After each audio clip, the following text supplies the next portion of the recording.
Good evening, Littleton. Welcome to the November 6, 2023 Select Board meeting. I'd like to start the meeting off with the Pledge of Allegiance.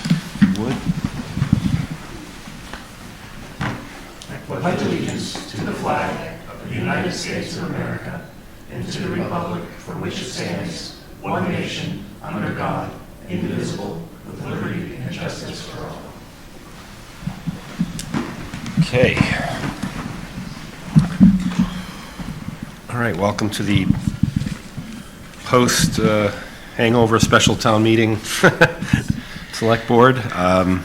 This evening we have a couple more gifts for the library. Looks like we have a substantial gift that came in. We have a treasure collector. It's that time of year. We're going to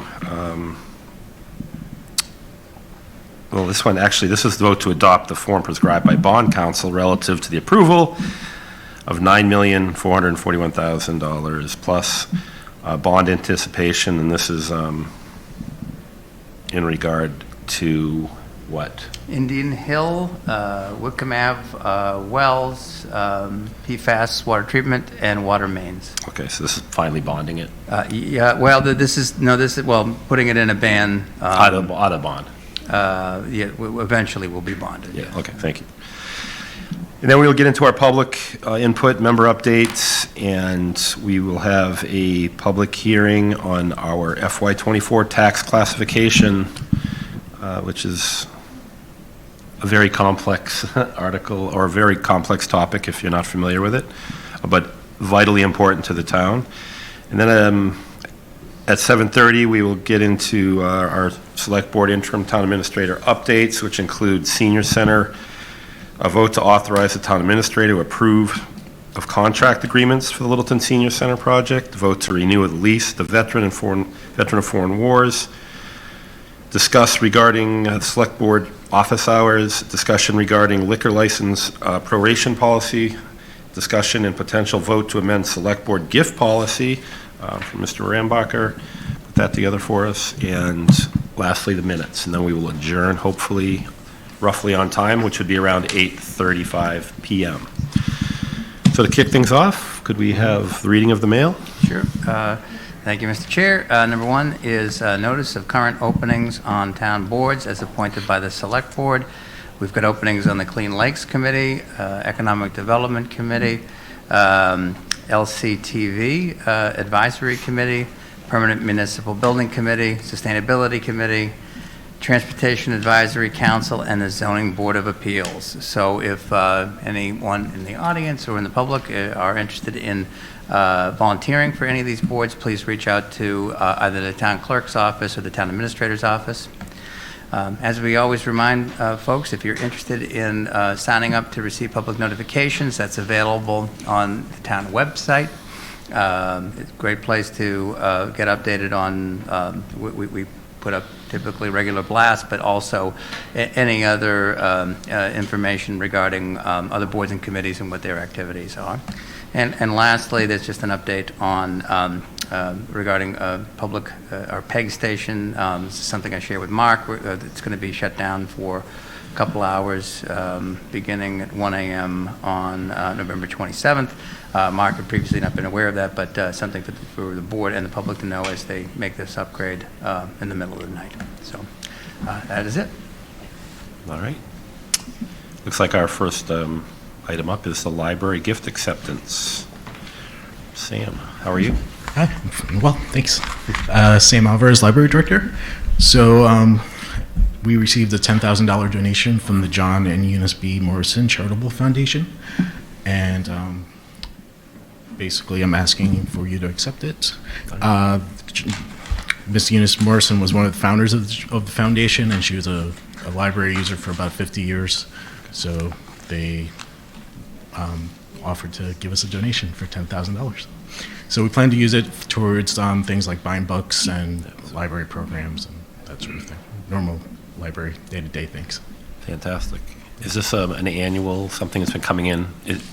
I'm not familiar with. I believe they have done something previously, and I think did they donate to the library building? They donated Yeah. substantially Yeah. to the building Yeah. fund as well. Yeah. Okay. Well, it's a very generous gift, so any questions? No? All right, let's look for a motion. Thank you, Sam. Move the select board vote pursuant to Mass General Law, Chapter 44, Section 53A, and per its policy on solicitation and acceptance of monetary and non-monetary gifts for public purpose, to accept the donation to the Reuben Hoare Library in the amount of $10,000 from the John and Eunice B. Morrison Charitable Foundation for the purchase of books. Second? Moved by Mark, seconded by Matthew. All those in favor, say aye. Aye. Right, thank you. Thank Mr. you Chair, to the if I could just for a Morrison minute, Charitable I Foundation. just wanted to say a special note of thanks to Sam. We are, the board is going to be having an off-schedule meeting next week, and Sam moved a few things here in the schedule here at the library to ensure that you could be meeting here tonight. So just wanted to, say a note of thanks to Sam on behalf of the board. Oh, this is next week's? or- Next week's Oh, meeting, right. right? So- Thank you. I didn't So know. thank you for doing that. Sometimes we forget who Sam. we're disturbing. And I actually just got a Appreciate text from my children's librarian, and she said it's okay. Okay, to move it, okay. so. Well, thank you so Thank you. much. We appreciate that, Sam. thank you. Thank you. All right, on to our treasurer collector. A lot of language in this one. How are you? Good, how are you? Kim Cobo, Assistant Treasurer. This is for a bond anticipation note that we issued. It's a rollover of 3 of the previous bans that had been issued in the past. One addition of the water mains project was added into this one. We did a ban for 1 year with the anticipation of bonding it next November. Through this process, we were able to reaffirm our AAA bond rating, which is always a good thing. And our net interest cost is just over 4%, so it's right in line with what we had anticipated for the budget. Okay, that's always good. Any questions on this particular? I would note, Mr. Chair, your clerk was handed a very long item or basically motion that has to be read into the record for this. So this is one of those items that unfortunately Mr. Rombacher has to read all of this into the record. So. Why are you laughing? Take a sip first. Because I did it like 3 times probably during my year. All right, go for it. I, the clerk of the select board of the town of Littleton, Massachusetts, certify that a meeting of the board held November 6, 2023, of which all members of the board were duly notified and at which a quorum was present, the following votes were unanimously passed, all of which appear upon the official record of the board in my custody.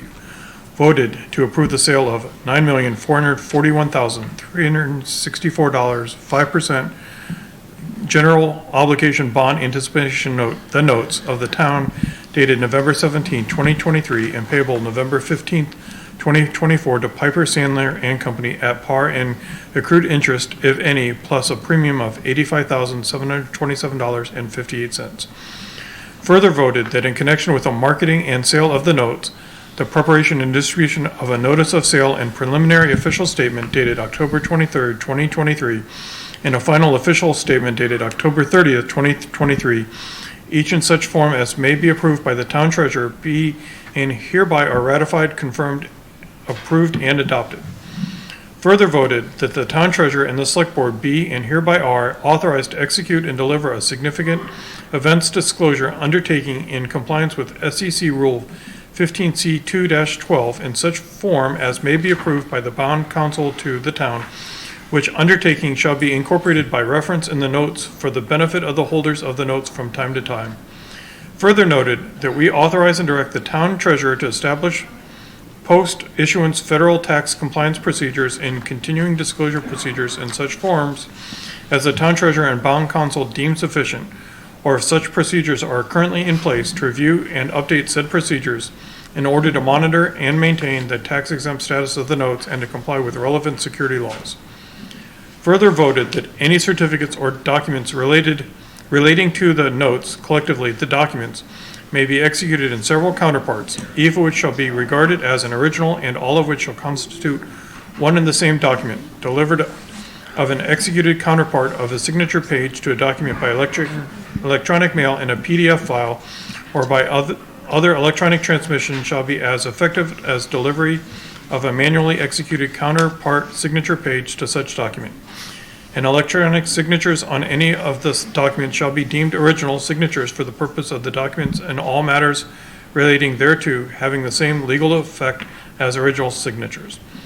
further voted that each member of the select board, the town clerk, and the town treasurer be and hereby are authorized to take any and all such actions and execute and deliver such certificates, receipts, or other documents as may be determined by them or any of them to be necessary or convenient to carry into effect the provisions of the foregoing votes. I further certified that the votes were taken at a meeting open to the public, that no vote was taken by secret ballot, that a notice stating the place, date, time, and agenda for the meeting, which agenda included the adoption of the above votes, was filed with the town clerk, and a copy thereof posted in a manner conspicuously visible to the public at all hours in or on the municipal building that the office of the town clerk is located in, or if applicable, in accordance with an alternate method of notice prescribed or approved by the Attorney General as set forth in 940 CMR 29.03 2B, at least 48 hours, not including Saturdays, Sundays, and legal holidays, prior to the time of the meeting, and remains so posted at the time of the meeting, that no deliberations or decision in connection with the sale of the notes were taken in executive session, all in accordance with GL Chapter 30A, Sections 18 to 25 as amended, dated November 6, 2023. I'm sorry, Mark, your mic wasn't on. Do it again. Second. Moved by Mark, seconded by Matthew. All those in favor? Aye. Aye. Thank you. It's unanimous. Thank you, Mark. We have a Thank few you. documents that require a number of signatures from the board, so we'll be passing those along. So my thanks to the board. So we'll be moving this along. I'll give that one back. Wishing you were late now, aren't you, Mark? Okay. All right, as we And we're going to move this. get these signed, I think I'm time to go through everything. So, okay. Thank you. not yet. We're going to go into our member updates. I'll start on this end, I guess, if you will. Sure. Karen? So the Orchard Working Group has a meeting coming up on November 8th. That's Wednesday at 7 PM in room 103. And I would It's encourage. tomorrow, right? Is it tomorrow? Wednesday. Yeah. Oh, Oh, Wednesday. no. Today's Monday, right? Yeah, you're- Okay. Yeah, I think it's Wednesday. Yeah. but- Wednesday evening. Thank you. Uh-huh. And anyone who's interested is encouraged to attend. Wanted to congratulate the Littleton Youth Soccer Club on finishing a fantastic fall season. They had a lot of challenges this year, in particular between the wet weather and the juggling of fields, and they pulled it off, and the kids had a great season, and we appreciate that. And I wanted to thank everybody who put together our special town meeting. Obviously, it was a late night for us, but there were folks who came before us and left after, so really appreciate that. And I wanted to thank all the residents who came to the meeting. Turnout was a little light, so I would welcome feedback from any residents on how we can maximize attendance, and their ideas would be welcome. It'd be a great topic to drop by for office hours, which will be a discussion point later, right? So Yeah, certain. that's it from me. Thank you. Town Administrator Search Committee, we've 3 finalists. We're going to be interviewing, the Select Board will be interviewing them one-on-one on Thursday, and then we will have a final meeting with them in public on next Monday, I believe, to make our final determination, our final offer, which we hope will lead us to another town administrator. Yep. So we are selecting, with the hope of selecting a town administrator on Monday, we will be, so that will be a public meeting. Is it in here, probably? Yes, that's It why, is, that's what we're thanking Sam for Yep. making the room Correct, available. okay. Right. So just let the public know that, kind of an off-cycle. Want to remind everybody. I am working with the Affordable Housing Trust and Habitat for Humanity on a Habitat House for Tahatawan Road, which is moving forward now. We're getting together the RFP to allow them to apply for building the house on the lot. And on the Orchard Working Group, Karen is working on an RFI, and we're working towards an appraisal, and we have toured the property with an interested party, which has some, I would say, tentatively very cool upside. So we will continue, we'll discuss that at the meeting on Wednesday, and we're moving forward. Fantastic. Yep. That's all I got. Mr. Rambacher. I wanted to also thank everyone for coming out to the town meeting, and I hope maybe at our next regular meeting, we'll schedule something like a debriefing to talk about how that went and what we Yeah, we should do. typically do an after-action as we do the pre-meeting as well. So usually it's only the chair and the vice chair, but I think I'd like to solicit any input you guys have to share at that meeting. So we can, I want to make sure that anything that you guys come up with. And I wanted to, the Conservation Trust, Conservation Commission both had events recently over at Dirigible. I think the Conservation Trust had their annual meeting over there, which was well attended. And Conservation Commission had a thank you for all the land stewards last week. So I wanted to thank everyone that volunteers their time to take great care of our conservation land in town. And it was a great event to see everyone out there.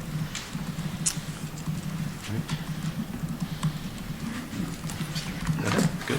Mr. DeCoste? Yes. Echo my colleagues on thanking everybody for coming out to town meeting and all those that,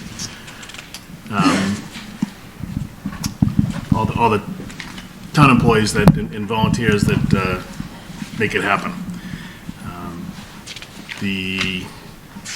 Last week, the police department celebrated 2 pinnings, Lieutenant Doug Landry and Sergeant Ed Boussier. Their promotions and their pinnings occurred last Wednesday, I believe. So congratulations to them and to the department and to the town. In that same vein, the fire department went through their final interviews for a deputy, and they went through an assessment center, and that announcement will be coming soon. So hopefully we'll be hearing that within the next few days. Ryan, was that public yet? No.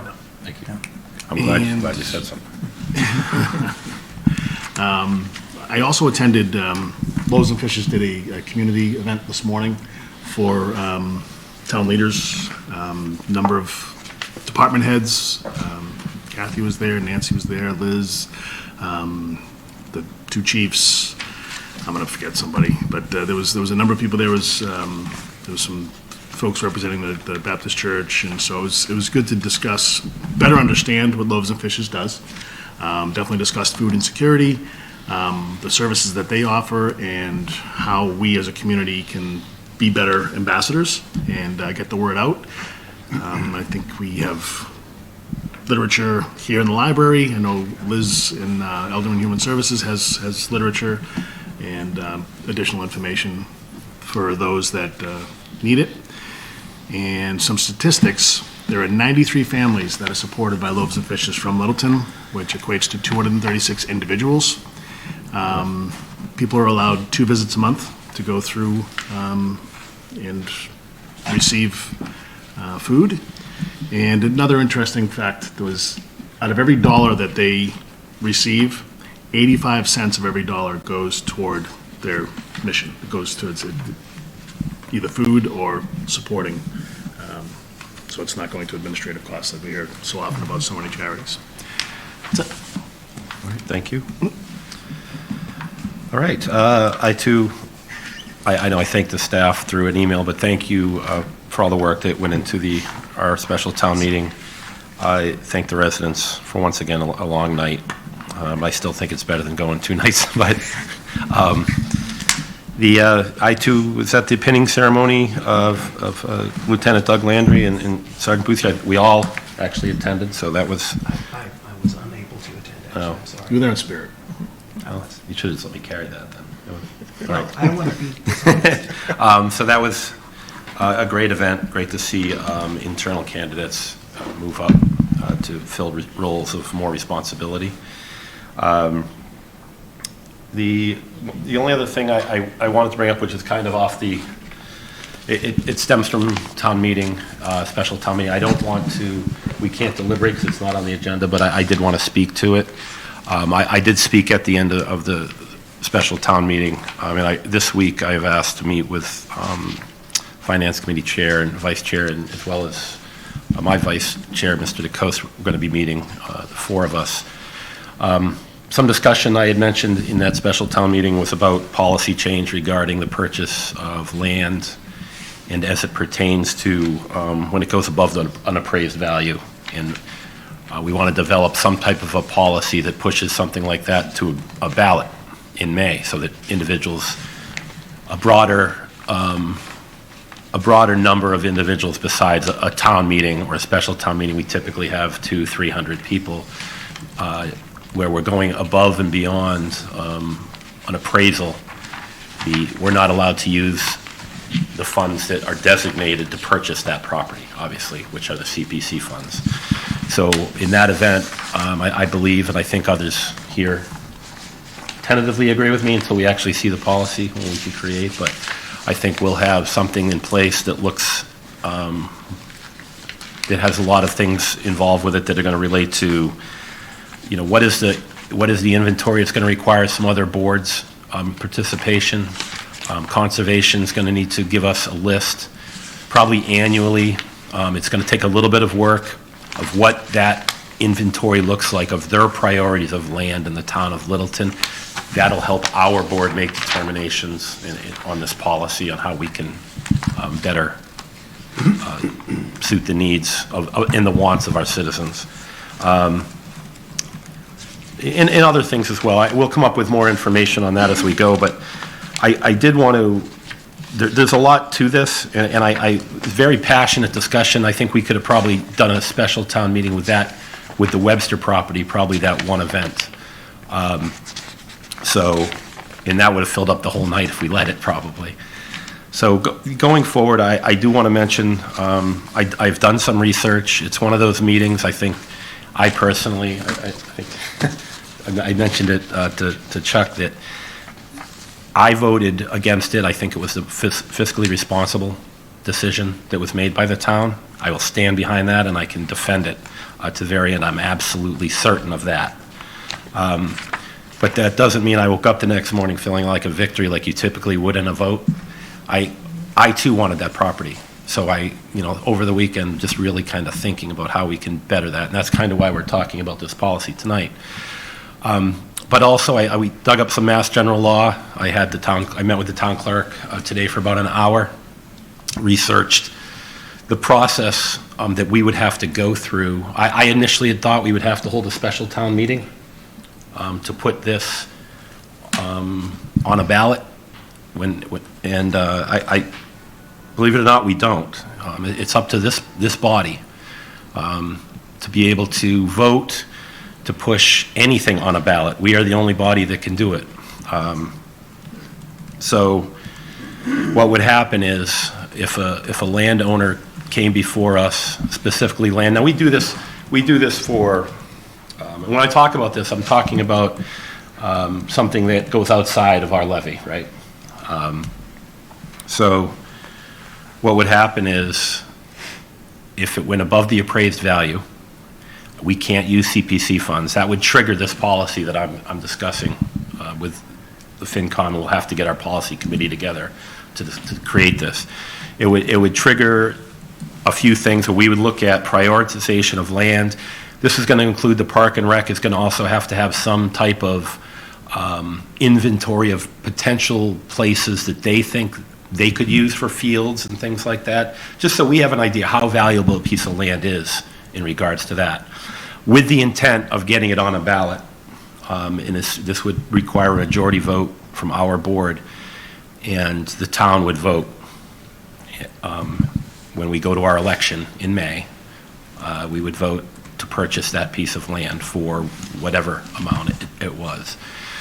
It's kind of a last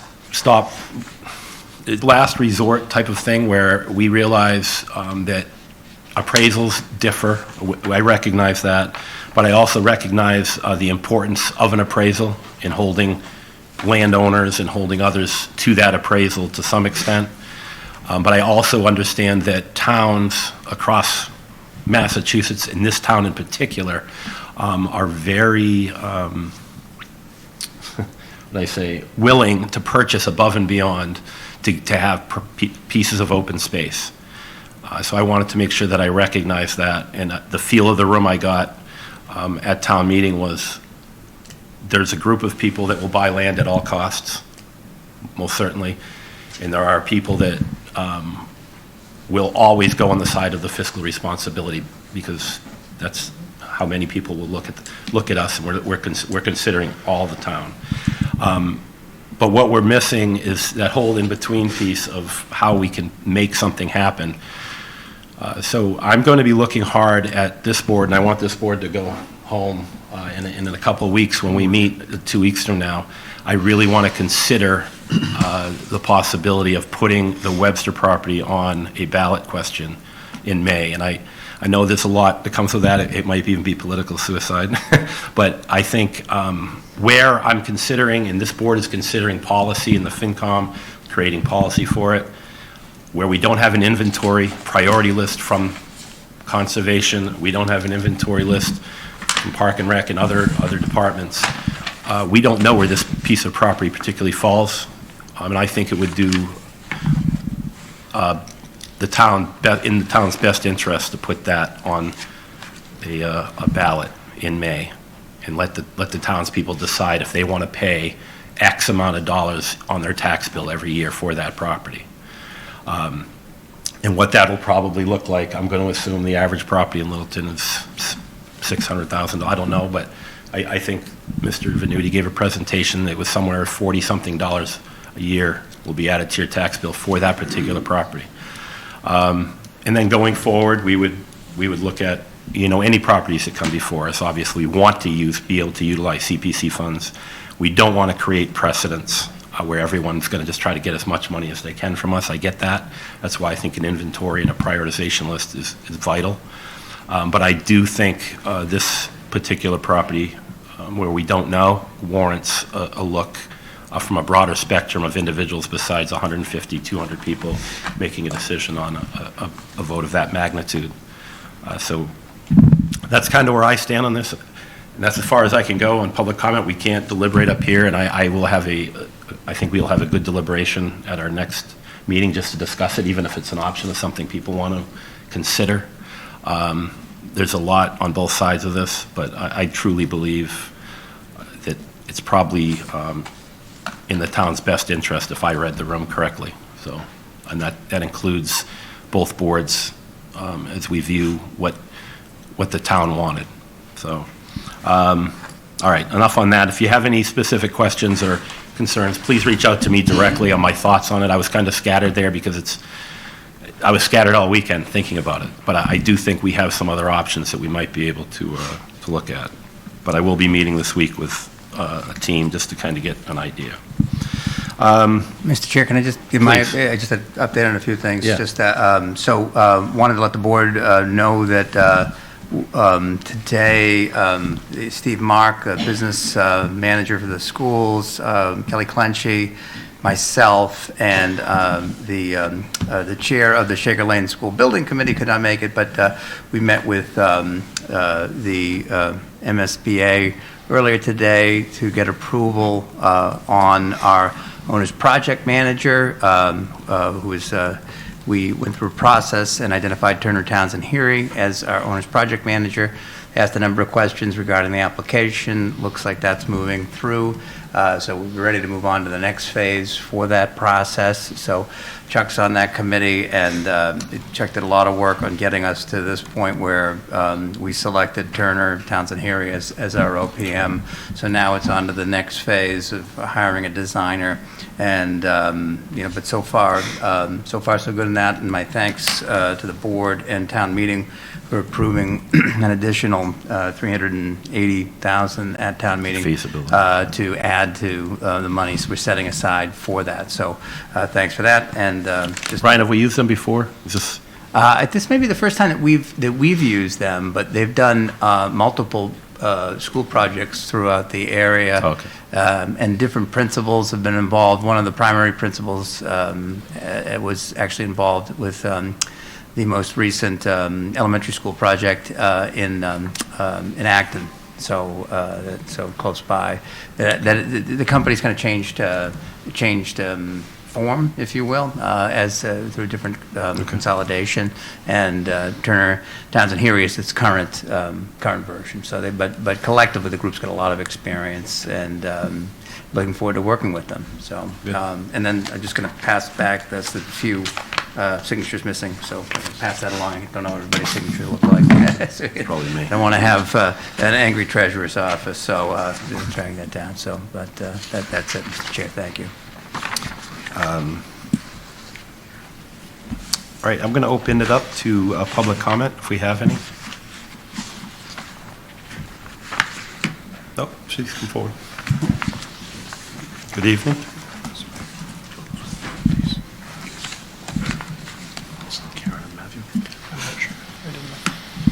Michael Zeldin, 11 Loan Street. Thank you, Mr. Wilson, for grappling with that particular item. I really appreciate. Well, very taking- disorganized. Just from a process and thing, it's nicely done. I want to talk about something that vexes the town and every town here. I'll make it very brief.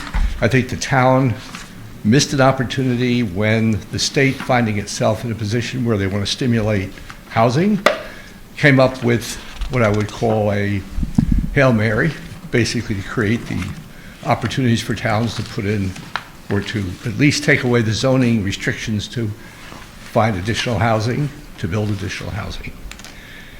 We're one of the many towns that are looking and have made a pledge several times for more diverse types of housing, not just in numbers of people, but also cost. This is an extremely difficult uphill endeavor, and many of the factors affecting it are beyond our immediate control. However, on this particular occasion, the state handed us an opportunity that was viewed by us as a burden, or many of us by a burden, but it wasn't. Here was an opportunity for us at a site. I'm not going to relitigate sites. That's not in the purview of this meeting necessarily.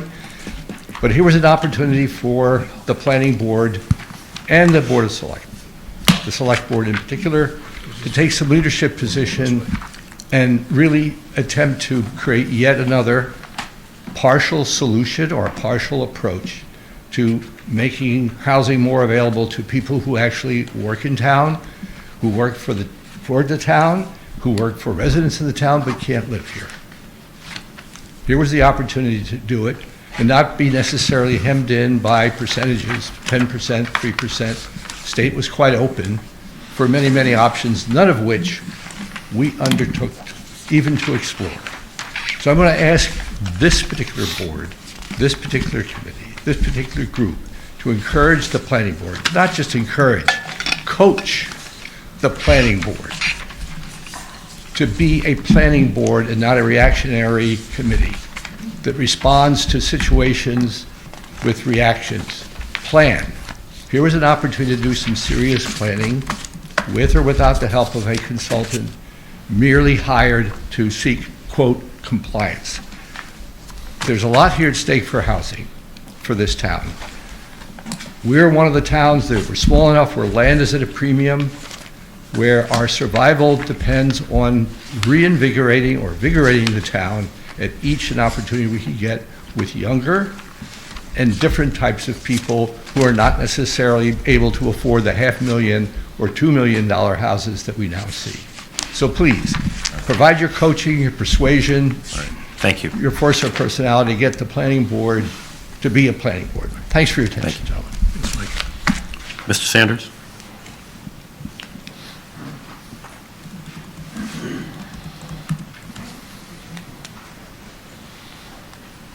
George Sanders, 682 Great Road. Mr. Chairman, I want to make comment on a few things about the town meeting.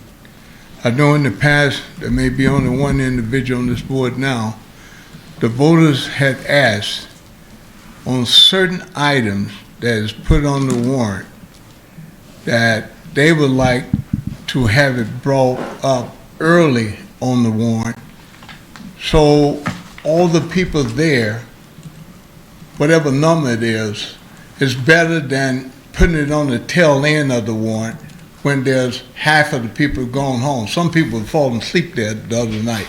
So those two items, 19 and 20, should have been moved up, in my opinion, after the consent, because you had the most people there to speak, whether it was for or against it, whether it was passed or not. Okay. on the other item is item 8. I spoke in past tense about that item. Could But- reference item 8, could you just refresh my memory? That was on the Indian Hill Thank you, okay. building there. I spoke in the past tense about that, about the amount of money, which was the $2 million. Well, I said that the previous town administrator, but after the town meeting was over, the current acting town administrator approached me, and he said to me that he thought that I was saying that he told me about that number. Well, he'd never been a town administrator, and I never used the word acting town administrator. So I said the administrator, the previous administrator, so I don't know why he did not hear that, but if he didn't, he didn't. So I told him that, and I am very particular about what I'm saying up there because I have it up here. Yep. And I didn't make no mistake and call his name out in terms of giving me information about the $2 million. So I wanted to clarify that for the taxpayers and the people that was at that meeting because I don't do that. I don't shoot no smoking guns. I say what I have to say, and I stand up for what I say. That's why I always put it in writing. I think with regards to the warrant there was that I think that we need to take another look at that because that was a request that was asked, that anything that was important like that, it should be up at the front of the warrant. And I appreciate if this board would consider that in the future. Thank you, George. Thank you. Thank you, please.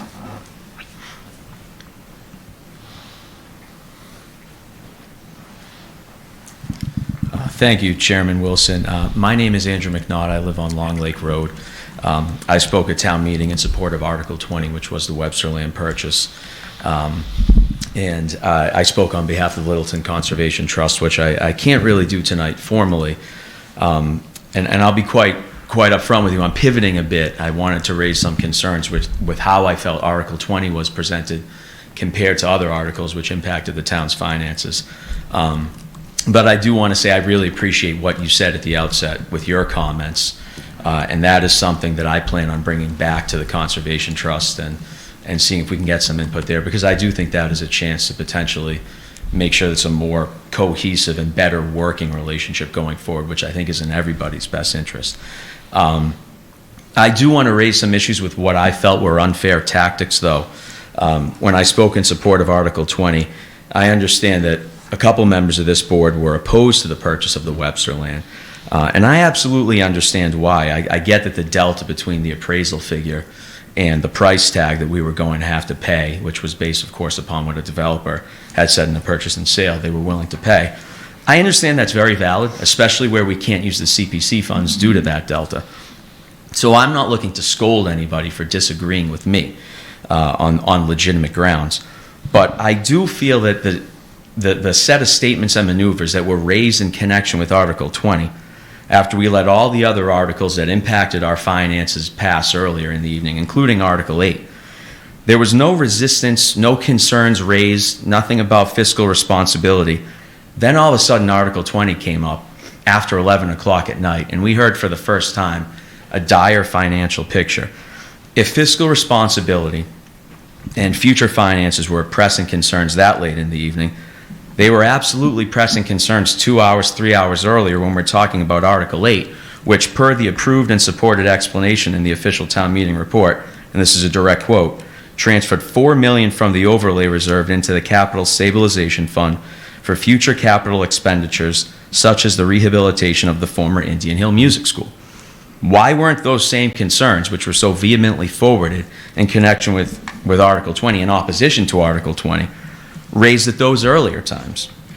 If we're honest enough to classify the high costs associated with Indian Hill as mortifying or to be mortified by them, which I believe were words that were used. Why not also be honest and state that any need to tighten the purse strings isn't because the purchase of the Webster land was going to put us over the top, but because other more expensive projects were being prioritized. And I thought it was especially misleading to start referencing, again, for the first time all evening, the potential need to trade off the cost of Article 20 by cutting first responders and school budgets. And that came across to me as a blatant scare tactic. If the Indian Hill project, again, just using one example, but the most prominent one at the moment, is going to cost the town 3, 4, now it looks like maybe even 5 or 6 times the purchase price of the Webster land, why was only the Webster land's price tag framed as a tit for tat with other portions of the budget? Certainly there may be some distinction, I appreciate this, between the capital and operating budgets, but I refuse to accept that these boards, which routinely resolve these types of matters, could not have resolved those imbalances, if you choose to do so. With remarkable discretion to balance the budget in a lot of different ways, including rebalancing operating and capital expenses. The idea that a $1.4 million cost of Article 20 would need to be offset by fire, police, and school salaries, but the 4 to now it looks like $8 million plus price tag of Indian Hill is not going to result in any such trade-offs. That's what I'm understanding. I don't know what the exact numbers are, and I think that's part of the problem. That doesn't stand up to simple reason. So I don't need all my local officials to agree with me all the time. In fact, I'd rather they didn't. But what I do consistently want is transparency and honesty. And my instinct is the lack of transparency and honesty at town meeting was because if honesty and transparency were there, there would have need to be an admission that open space and conservation, and at least in this particular context, were not being prioritized over other things, such as the Indian Hill project. And I'm okay with that. I don't expect everyone to have the same vision of Littleton as me, what it's supposed to look like in the future, but I do want people to be honest that this is about priorities. If we have the ability to borrow and pay for Indian Hill, expanding Shaker Lane feasibility study, or any of the other potential projects that were discussed as possible targets for that $4 million that was being transferred from the overlay reserve, then we have the ability to pay for $1.4 million for these 36 acres. If you feel that the price tag was too high, for the principled reasons I referenced at the beginning of my comments, that's fine. I have no problem with that, with people having different priorities with me. But to let that article pass and any other spending article or financial articles pass without any single word of caution, but to only raise it at that particular moment, at the end of the night, with the very last article, I thought that was a cop-out. I'm hopeful that the policy changes that are in the works potentially, that we talked about moving forward, can address some of these concerns. But I did feel that they needed to be raised tonight. So thank you. Thank you. Can I comment on that very briefly? I promise I'll be quick. We don't, but go ahead. Please do. So I feel the same way, and I spoke a little bit about this at town meeting. Conservation and slowing the pace of development is clearly a priority for many residents of this town. I do feel like this was presented as an either-or choice, and I don't think that was entirely fair to the article. Okay, I don't want to debate that's all I'm going to too say. much. I just want to say transparency and honesty, I think I am going to...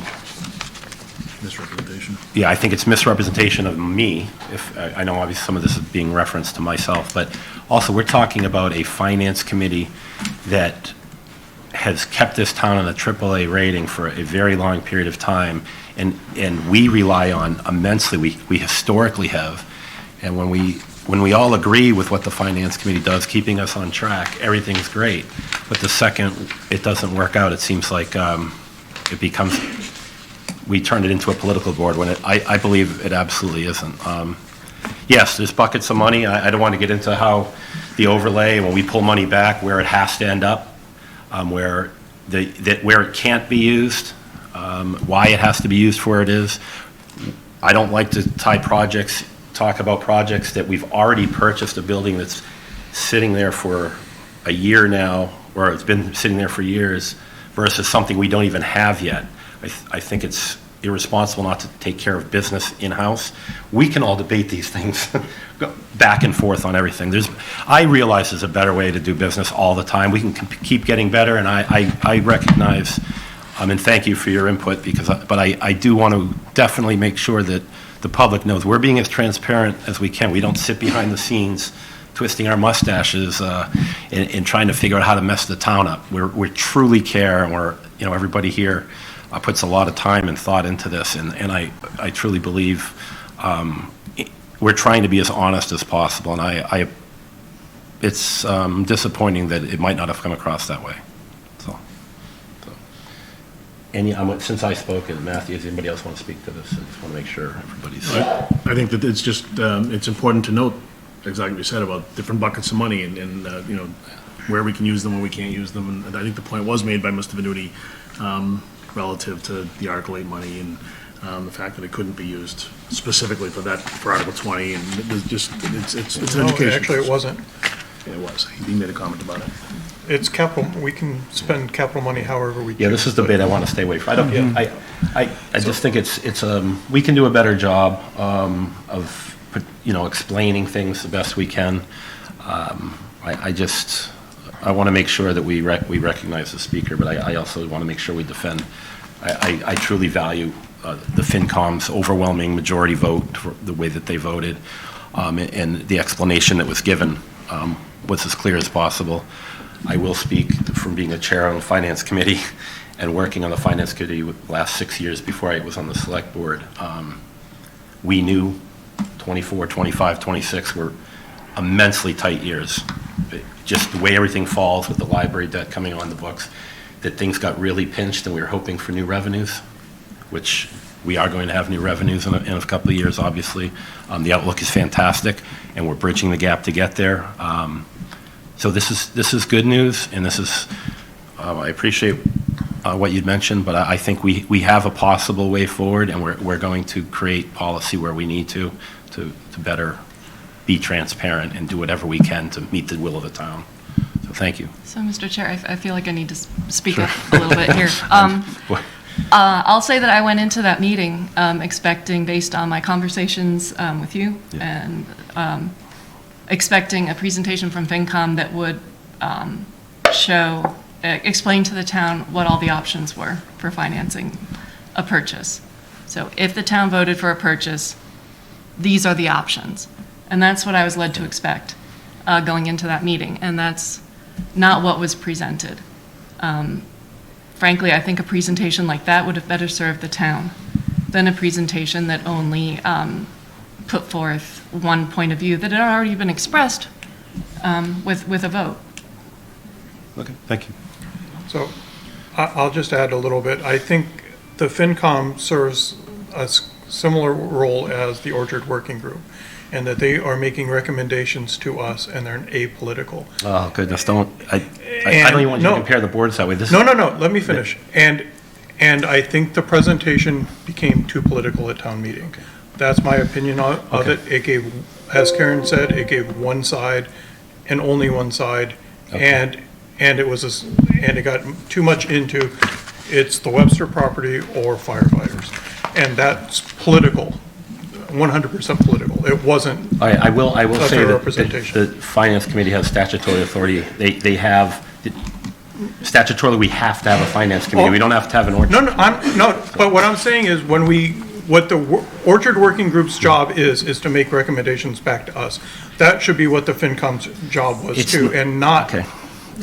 Fair enough. One or the other. Fair enough, but I do think it's a valued, and I'm going to let Mr. Venuti speak to this because kind of defending the Finance Committee, I guess, but we have to recognize their authority and the authority that they have inherently, and when they have a near unanimous vote for something, they need to explain why and what the thought process is, and explain so the town clearly understands. And if that comes across as a fear tactic, to me, the reasons for not listening to why we appointed them in play, not to listen to them it's putting us on dangerous grounds. And I personally put a lot of reliance, historically we all have, but all of a sudden, because on one article that we don't all agree on, we just say, well, they're political now. No. I don't agree with that. I want to let Steve speak if you'd like. Thank you, Mr. Chairman. I did not intend to make this a discussion point tonight for me. This wasn't my intent to stand here and speak to you, but I take a little exception to what the previous speaker said, basically calling two members of your board and my entire board, I won't say liars, but Dishonest. dishonest. No. I think that was the word that was used. And to Karen's point, it was a borrowing article. There were no other funding alternatives there. The four corners of the article were borrowing. We were past the point of changing that article. You put the article on the warrant, not the Finance Committee. Then I would submit that I at least was owed an update as to what the presentation contents would be, rather than be surprised at the meeting. And then I also take exception of the presentation criticism that a couple of members have said. I clearly pointed out that the Finance Committee's job is to prioritize things. And I ran through a list of new items that were coming up. And I specifically said at the end of that presentation, is the $154,000 that we're going to spend on this parcel, if it doesn't go through, is it going to save the town from those expenses? And I said, no, it is not. But it clearly shows where that purchase lies in the priority of things that we're facing. And then I mentioned the three reasons that the Finance Committee said no to this. First, we couldn't use CPA funds for it. Secondly, it was initially $1 million over appraisal and wound up being $800,000 over appraisal, and that it was setting a bad precedent for future purchases. Period. That was my presentation. If people took it as a scare tactic, I'm sorry, but that's the reality of the thing. I just left town hall, looked at the initial budget thing, $2.8 million in deficit. Was I lying when I stood up there and said it was going to be a tough year? Absolutely not. You'll see the data pretty soon, and then you'll have to go through it, and you can prioritize things and come up with your cuts. It's as simple as that. It's a game of priority, and I'll say the word game. It is priorities. What the Select Board wants to see and what the Finance Committee says we can afford. That's how it works. That's town government. So, All right. I'm sorry. No, we usually don't get into the public. Matthew, I'm going to blame it on you. but- That's fine. I mean, I'm glad we had this conversation. No, I know, think it was and I important don't to think, have, and- it's not a win, it's not a lose-win article, it's not a lose-win discussion. I think we can do a better job. We have an avenue to potentially clean up some of this when it comes to land purchases, because understanding the importance of it is obviously, we're still talking about it. So I know it's a hot topic. So I just want to, do I have to open or You should have The hearing.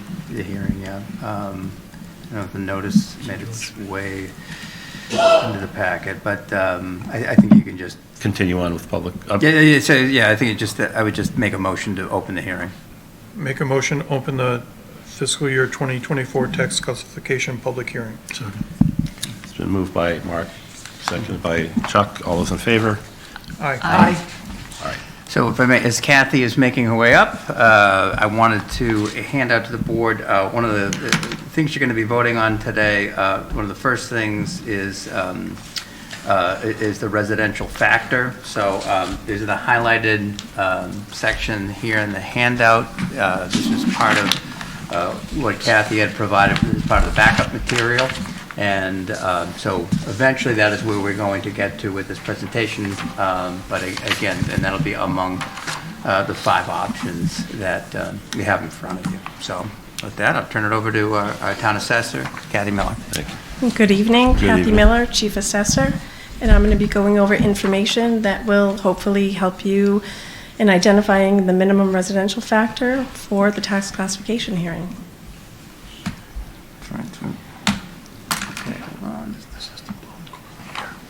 So there are 3 components to tonight's tax classification hearing. The first is to adopt a residential factor, and then we're voting to adopt or not adopt a residential exemption, or vote to adopt and not adopt a small commercial exemption. For the main purpose of the hearing, it is for the minimum residential factor. We're determining which allocation of the burden goes to each class. There's some commonly used terms out there, up there. I'm only going to go over the ones that are going to be used throughout the presentation. And the first one is new growth. New growth is additions to the tax base from new construction and property improvements. It allows the levy to be increased to cover additional services resulting from new construction. Levy is the revenue raised through taxes.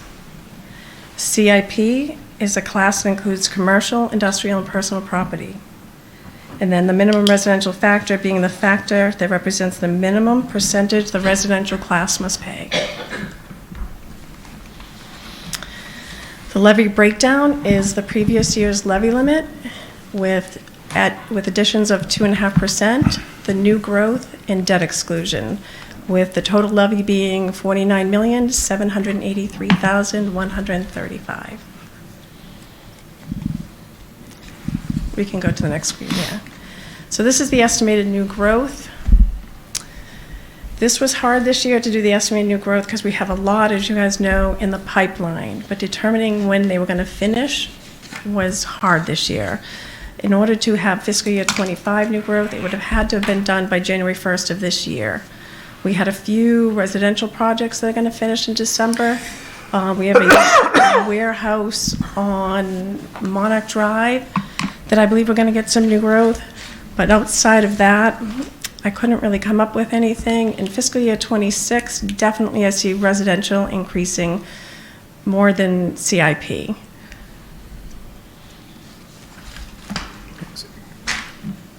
Fiscal year. Can I ask a question Yeah. on the other? Yeah. Where would 550 fall in, as residential or commercial in this So diagram? 550 is not included in that new growth because when I was talking to Mara, and the hard part with 550 King is that it's going to take a while for infrastructure in the building to start commencing in that project. And even if the two large buildings that are there start being, because there's been rumors of a college possibly taking them over or a medical or whatnot, but even if those were to be occupied, it's not new growth because what I'd be doing, they were already in the levy and it was one time valued at 64 million. So I'd only be reducing the vacancy. It's not a physical growth to the town. So it would obviously increase the CIP portion of the pie, but it's not going to give us new growth. So they're saying that they're going to be 6 months behind the sewer on when they're planning on opening their residential buildings. So I would guess that would put them in 2026. And so maybe next year when we're doing the presentation, it's going to be easier to have up there as to what we are, because then there'll be some actual permits. Right now, me and Maureen was sitting down going over the permits, and there just really weren't many permits because we're looking at more hard facts on So you need a permit really drives your, Yes. Estimate completions, Yeah. certificate of occupancy. It's so that kind of hard thing. to estimate when something's going to be complete. There are permits that they hit unknown, like Hager Estates next door. I thought I was going to get that a lot sooner than I am. And if they're not done by January 1st of this year, I'm not getting it for fiscal year 25 new growth. So some of it is just talking to Marin and really estimating when we think they're going to be occupied. Yeah. If I could just clarify the beginning of Mark's question relative to residential versus commercial, is it 3 units and above is considered commercial versus residential tax base? What do you mean by that? Excuse So me. that's going to be, 400 apartments is what their Yeah. first phase is. Is that a residential development and a commercial development? So it would be mostly residential. So Large apartment buildings are still considered residential. Okay, thank you. Fiscal '24 is an interim year. The increase in overall total property values was 13.57. The existing property values increased 12.25%, and that was due to value adjustments to both residential and industrial classes. New growth value decreased 54%. With the Municipal Modernization Act, revaluations have been changed from every 3 years to every 5 years. The next certification for Littleton will be fiscal year '26. This is a visualization of the residential and commercial industrial classes. The total value for the town was $2.9 billion, and as you can see above, the residential class takes up 78.61% of that value, with $2.3 billion in value, and the rest is the CIP being the 21.39% of that total value. This is the classes of property and the distribution over the years from fiscal year 13 to fiscal year 24. The most important part of this graph to point out, as you can see, the orange bar is residential, and you can see how that has been climbing from fiscal year 13 through 24. But if you're looking at the bars for the commercial, industrial, and personal property, they've stayed relatively stable and level. And that's going to impact when we talk next about how that impacts shifting the tax rate. If each portion of the classes were to take their share of the burden, the single tax rate would be 16.61.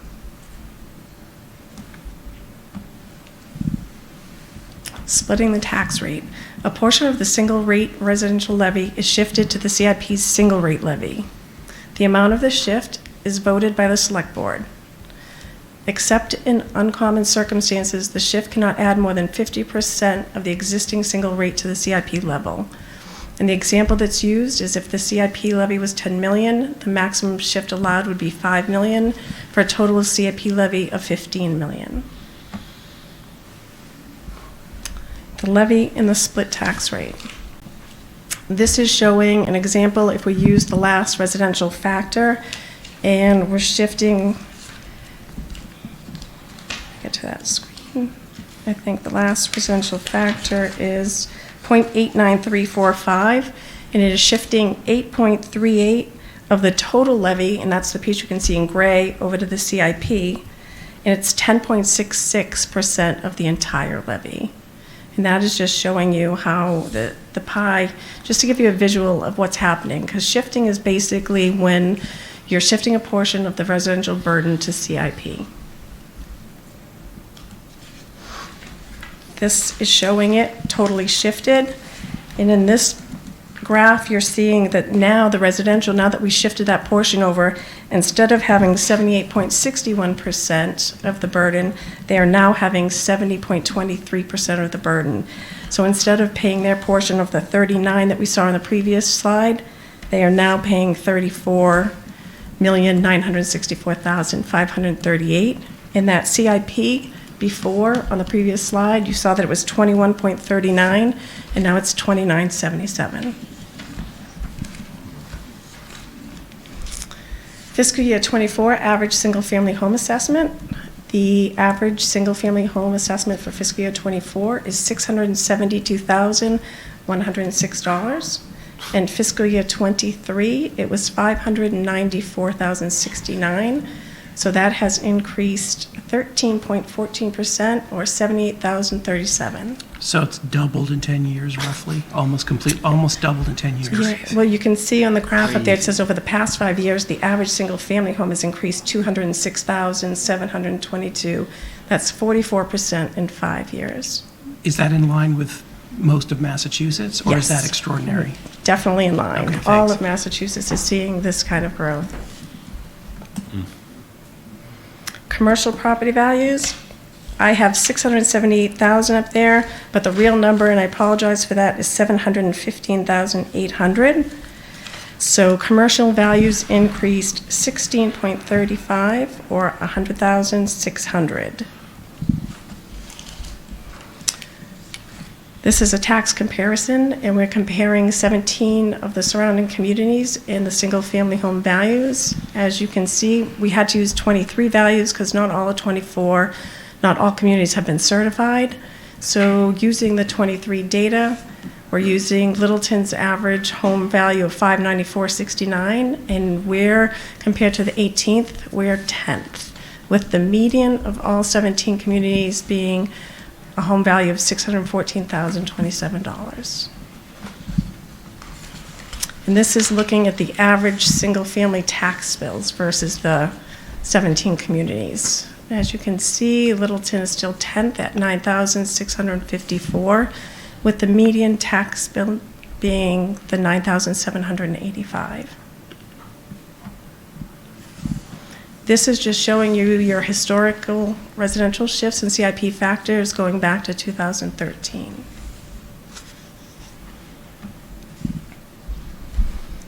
The residential exemption, we're going to vote to adopt or not adopt this. This is applied to every residential property, which is the principal residence of the taxpayer.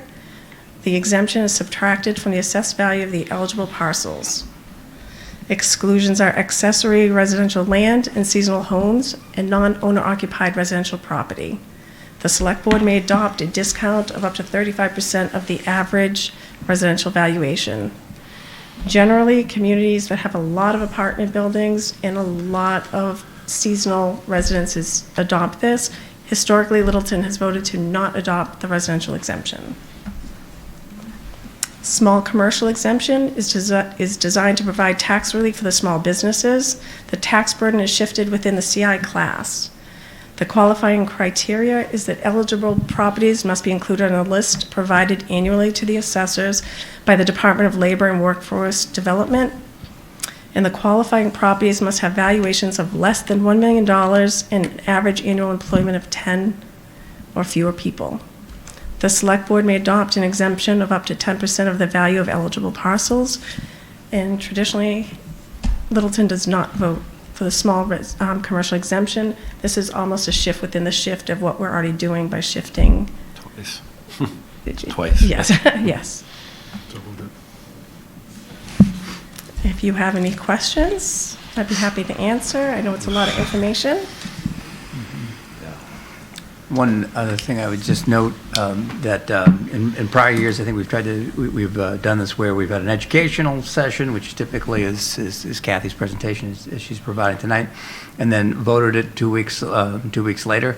So the request at this time, though, is to actually do the presentation and do the vote on the same night. So it keeps everything fresh. It's pretty much how I've done it in every other municipality that I've been in, but I think this is a great time if we have questions, any questions for Kathy as we move forward. So, Mr. Chair? Yes, please. May I? Yeah. Okay, so the slide on, at least in the PDF, I think it's 42, so FY24 commercial property values. There was a correction there, and I just wanted to make sure I understood. I think it was this one? Yep, that's the Yeah. one. So the correction on that one was we have 615,200 being the average commercial value with the real average commercial value. And we use the median is 715,800. Okay, so we're moving from 615 to 715? From 678. From 678 to 715. So from 615,200 in fiscal year '23 Okay. to the 715,800 for fiscal year '24. Okay. And the increase is closer to 16% than 10%? 16.35%. Okay, thank you.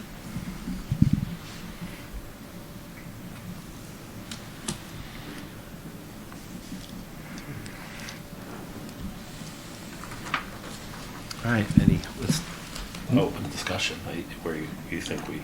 I have a question. The residential exemption that we don't historically take, are you suggesting as we develop more apartments, we'd be more likely as we develop the apartments, are we more apt to want to take this? I mean, the recommendation obviously Well, from you yes. would be never take it, probably, I'm assuming, but we as a board, I think, we'd have to seriously start looking at if we became a much. The question is, when would you recommend or not, why would you recommend we not? We don't take have it? enough apartments or seasonal. So- A lot of community. So the question is, when is the apartment density high enough that we should be taking it? Do Do you know what community that does it? So on your packet, we list 16 Boston. communities. There's Boston, Cambridge, Yeah, some. that's what I some- figured, yeah. So a lot of communities that have a lot of oceanfront rentals and have large apartment buildings. I don't know if it'd be feasible for Littleton, and we'd have to look at that data when we got there. But the idea is to shift some of the burden off of homeowners onto corporations that own large So no- apartment buildings, or? No, with the residential exemption, you'd be shifting it to the higher taxpayers within that class. So Away again, from the just apartments to the housing, to householders. yeah, to anybody who is in the Oh, I highest see, percentage of, would find the median value of the homes in the houses that are above the medians would take on the burden of the houses that are below the. Is that intended to lower rents? I'm trying to figure out. I think that's what the design is. Is that what the design is? I honestly don't know that much about the residential exemption, other than what it is and why some of the communities that choose to do it, do it. Okay. But they have as I said, the communities are listed in your packet, Yeah. and a lot of them have numerous, like million-dollar oceanfront properties Yeah. and high-end apartment buildings. So I don't know, I definitely have to look at that once, 550 King is. So by law, it's available to every town, so It you is, have to for present sure. it. Correct. Yeah. Well, I would rather, if we're going to adopt it when 550 comes on, I would rather not wait till 550 comes on and adopt earlier, so it's not all of a sudden a stick it to them. Yeah, I don't even think. That's my position on it. I'm not suggesting we do it this year, but I would seriously consider, whether, if we're going to do it, we should look at it next year. That's my, and on the small commercial exemption, this is just basically shifting from, we can pick a percentage, like, the farms that are complaining their tax rates are too high, that are commercial, are probably all under this 1,010,000 employees as well, right? So it would be a way of shifting some of the burden off of the farms onto the larger corporations, so. Is employees full-time employees or any? Seasonal. It's probably equivalent. Honestly, I'd have to look into it. Okay. I know the basics of both, but I've never delved too deeply because we already have a split tax rate, and the thinking is usually splitting within a split is not very common. Yeah. So my other question is on all these options. So almost all of the options, the corporate tax rate, the corporate amount drops, but the residential amount goes up. Can you explain why that is? Is that That speaks to the chart that we were looking at, which shows you the residential growing so fast. The residential piece of the pie is getting so big. but the commercial is growing even faster? You said. Commercial grew more last year to this year, but overall has not. When you saw the historic growth, historically, it's not growing as fast as the residential. Right, but So we're only, even- yes, I understand it's not, historically, it doesn't grow, but last year, the residential, you said, grew 12%, and the commercial grew 16. So that means, is that what's causing the commercial rate to now be lower? So I'm going to do my effectively? best to explain that because I had to meet with Steve earlier to go over this. But it has to do with the levy growing. So the levy grew 1.7, is it 1.7 million? Yeah, 1.8. And so when you have the larger class of properties, that pie, so residential typically is we'll say 78%. So 78% of the levy increase is going to that portion of the pie. So even though residential increased less than CIP, it still has a larger percentage of the burden. But if they're both growing at the same rate, the entire pie is growing at the same, their slice of the pie is not different in the math. If they're both growing at 12%, the pie just gets bigger. Yeah, but the ratio of the two stays the same. And you're If- trying to figure out why there's the differential between the change. So if they're both growing at the same rate, the ratio stays the same. But commercial's growing faster, but yet their rates are going, Yeah. all of these show the dollar change being less So for commercial. I understand what he's asking, and I'm also confused. I'm not saying that. Yeah, I believe me, just I don't had get to it. sit with Steve. Steve, could you explain it? I don't know if I'm doing a good job explaining that. No, You doing are. fine. Yeah. The resident, if you remember that chart and how the residential class has grown. Yes, percentage-wise, this current year, commercial grew at a slightly higher percentage than the residential piece. However, the little increase that's in the residential was a lot more dollars than what the commercial is going to grow at. So out of the 1.8 million, thank you, levy increase, that piece that the residential class is responsible for was $1.2 million, while the commercial is only responsible for $600,000 of that overall increase. So 12% of 88% is bigger than 16% of 12%. Does that make sense? Okay. You only get to a decrease in the residential, like if you look at that bottom option, Number 5. And you're, at that point, you're at I can't read it, 1.46, I Yes. believe, which way is up. getting you Yeah, awfully CIP, close to yeah. that 1.5. Yeah. And as you get closer to that 1.5, it gets harder and harder to move that back down, Right. because then your tax rate for the residents is Yeah. just going to spike. Okay. Now, at some point in the next couple of years, as Kathy mentioned, when 550 does come on, and you have that influx of residential at first and then some commercial down the road, you need to take those types of decisions into account, because you want to be able to start phasing in that increase as best you can.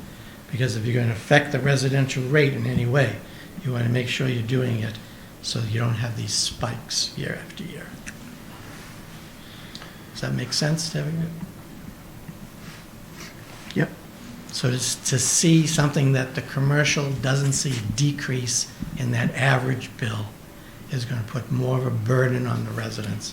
It's going to increase the residential rate at this point in time. It's probably not warranted, because the change to come back to the businesses is going to be huge, because they have a smaller piece of the pie and you'll be throwing more of the levy at them at that point in time. I don't know if it is. Okay. I don't. I think it's safe to propose, just to the board, that we could probably rule out number 1 and number 5. We can go anywhere in between this. This is Kathy's trying to paint a picture for us, but I would say number 1 and number 5 show us kind of the outer parameters, but I think that for this discussion, we're playing somewhere between option 2 and option 4, 2, 3, and 4. Agree. And we're currently at .89345, is that right? The number Option two? two, Option yes. 2 is We're our at option current 2. ratio, or current Correct. shift?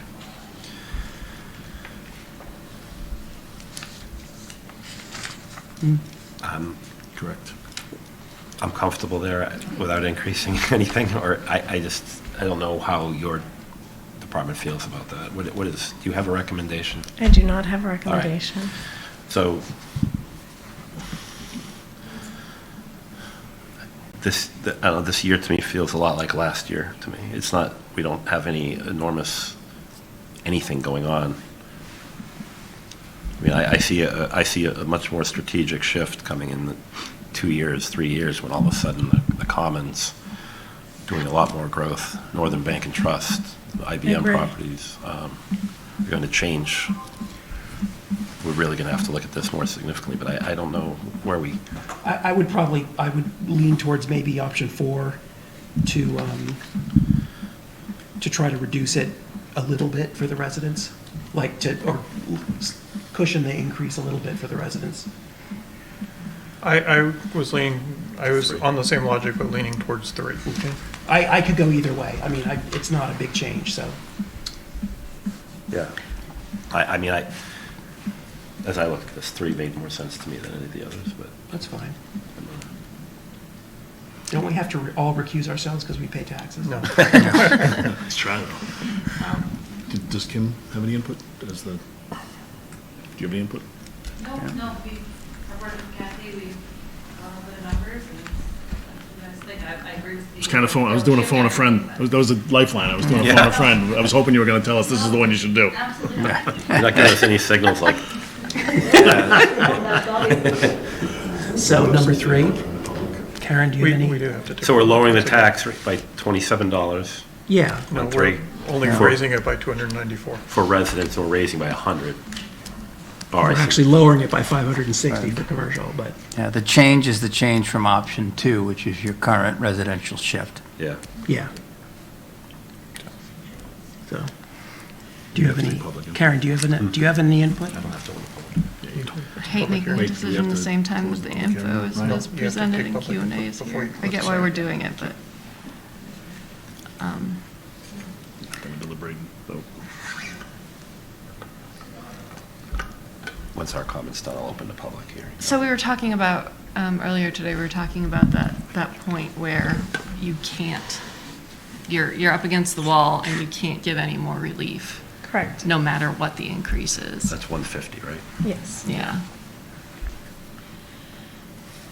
And so, and what is the, but what, that percentage is 0 point what?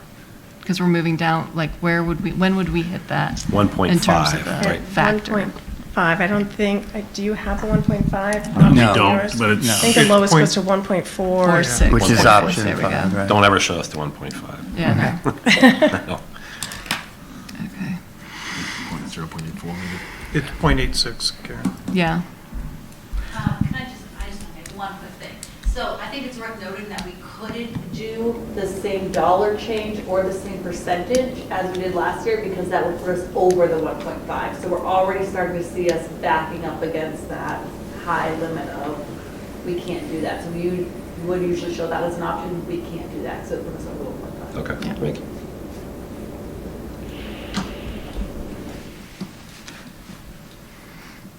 I mean, it's a $26 change between 2 and 3. I'm not sure I see a $26 change per household is worth moving towards that point where our backs are against a wall. That's fair. Is that an endorsement for number 2, Karen? That is. All right, let's open it up to the public. Let's see, thank you. Mr. Thanks, Sanders. Kathy. Thank you, Kathy. I know that's tough, that's a tough presentation, probably the toughest you could possibly have to give. George Sanders, 672 Great Road. Mr. Chairman, over the years, I've came to the select board meetings here, and we've always had one individual in this town. He happened to be the chair of the FinCom now. He always has guided this board into what he thought would be the best for the town and the residents in this town. And I think there's no exception here tonight.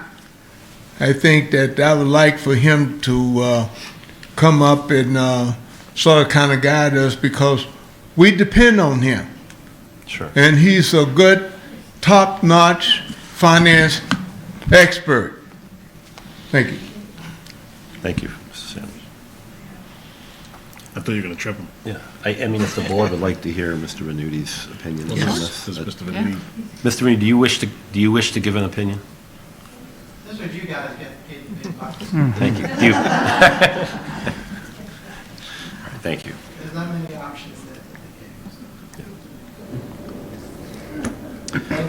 I tend to lean towards what Karen's point was. Going to? Yeah. Okay. I agree. Well, you just, I will have to look for a motion. I mean, you just. Well, I mean, Is just the make sure we follow motion's, the public. yeah, We have to, yeah, if there's anybody else in the public, but the motion is. So is there anyone else in the public like to speak to this? I know it's, your eyeballs are burning out of your heads right now. But it's, this is serious. I don't even like to laugh at it because I understand how this affects the.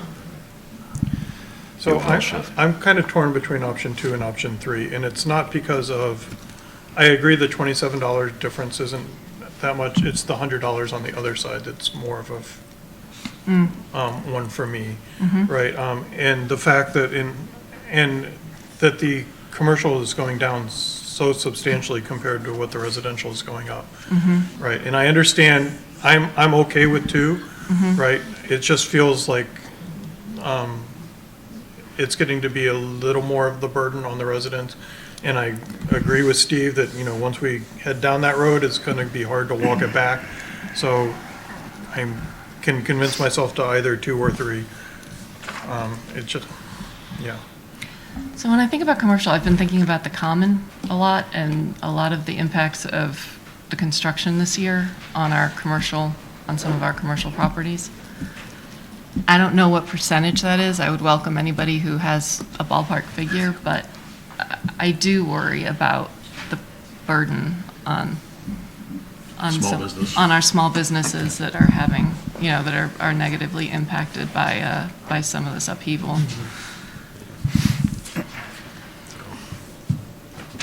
Your point's well taken. So I'm fine with either 2 or 3, whatever the consensus is. Well, we should take a motion to close the hearing, I think, and then we can. Yeah, if further there's no more deliberate. public input, I'll make a motion to close, or someone, excuse me. I move we close the public I'll hearing. second it. All right, it's been moved to close the hearing by Mark, seconded by Matthew. I don't need roll call here, correct? No. All those in favor, please say aye. Aye.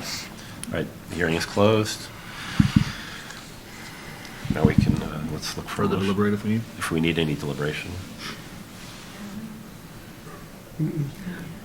I don't think 3 is a disaster. I'm just giving my reasons why I'm leaning towards 2. Okay. All right, I've closed the hearing. I closed the hearing. I'm sorry. Am I allowed to allow something? No, you closed it, it's okay. Huh? You closed it. Yeah, I closed the hearing. I apologize already. All right, I'm looking for a motion. I will, if the consensus is 2, then No objection. Oh, sorry. Okay, so I'll make the motion on 2, but I don't know what I'm supposed to put in under the second one. So the second item, Mr. Chair, is the residential exemption and the small commercial exemption. So you're also required to vote on that, so if the board... No, I meant the 2, As far as the option. Right, so Two then, lines. right, so the option would be option 2, and the hearing packet at the percentage rate, or the residential rate of a factor of 0.893449. okay, thank you. Move the select board vote pursuant to Mass General Law, Chapter 40, Section 56, relative to the fiscal year 2024 property tax, to establish a residential factor as listed under option 2 of the FY 2024 tax classification hearing packet at 0.893449. Second, to not adopt a residential exemption and to not adopt a small commercial exemption. Second? moved by Mark, seconded by Matthew. All those in favor, please signify by saying aye. Aye. Okay. We have set the classification. Okay. Thank you. I know that's a lot of work behind the scenes. I appreciate it. Thank you. Thank We all you. appreciate it. My thanks to the board, and that just to give you a quick update, so what'll be happening next is that the Board of Assessors will be getting together and voting that, putting their signatures on Gateway. And then our hope is that this will allow us to set the rate, get it into DOR, and hopefully close out fiscal year 2020, close out our fiscal year 2023 and establish a tax rate for FY24. So we're much more ahead of last year. If you remember, we took this vote on December 5th. So my sincere thanks to the board for making this change and taking the vote tonight. So Thank you. Thank you. Really helps us get things No, thanks for moving. presenting it the way you did. So. Yeah. Okay, so thank you. All right, let's move on. We have a senior center vote to authorize town administrator to approve of contract agreements for the Littleton Senior Center project. Okay. Mr. Chair, Brian Fords is here from Vertex. Thank you. So, I will say that Mark and I attended a meeting recently that went over this in a much greater detail than we probably will this evening. right.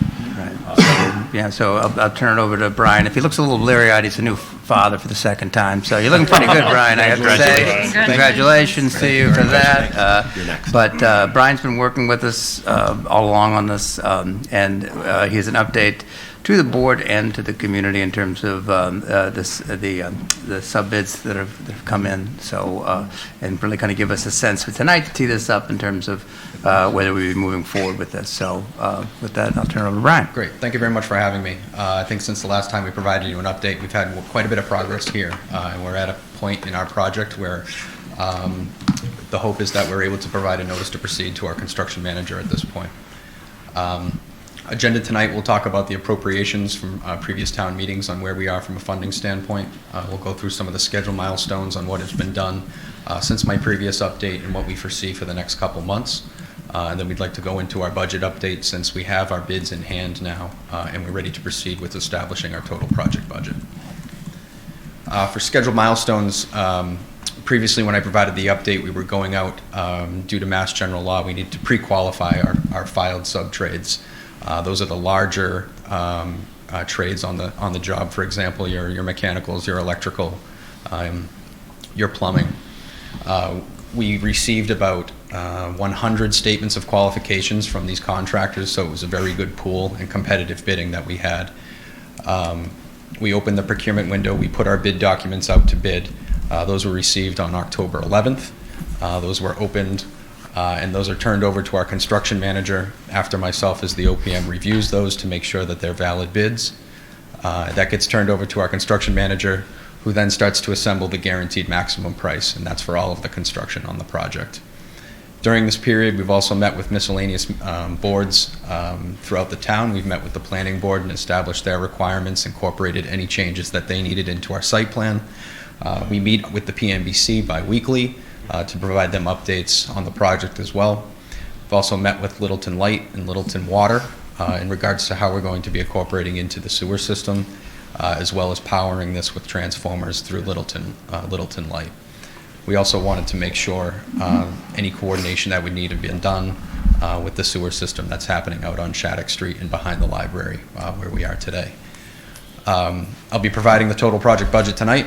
Ultimately, what this will do is lock in our budget for the construction. On a monthly basis, I'd be providing an invoice packet which carries our total project budget to the PMBC so that we can track all funding throughout all hard cost construction, as well as soft costs, which are any type of furniture, fixtures, or management fees that come along with this project. Like Ryan alluded to, tonight would be seeking a notice to proceed to give to our construction manager so that they can engage with the subcontractors, both filed and non-filed, to establish the entire construction budget.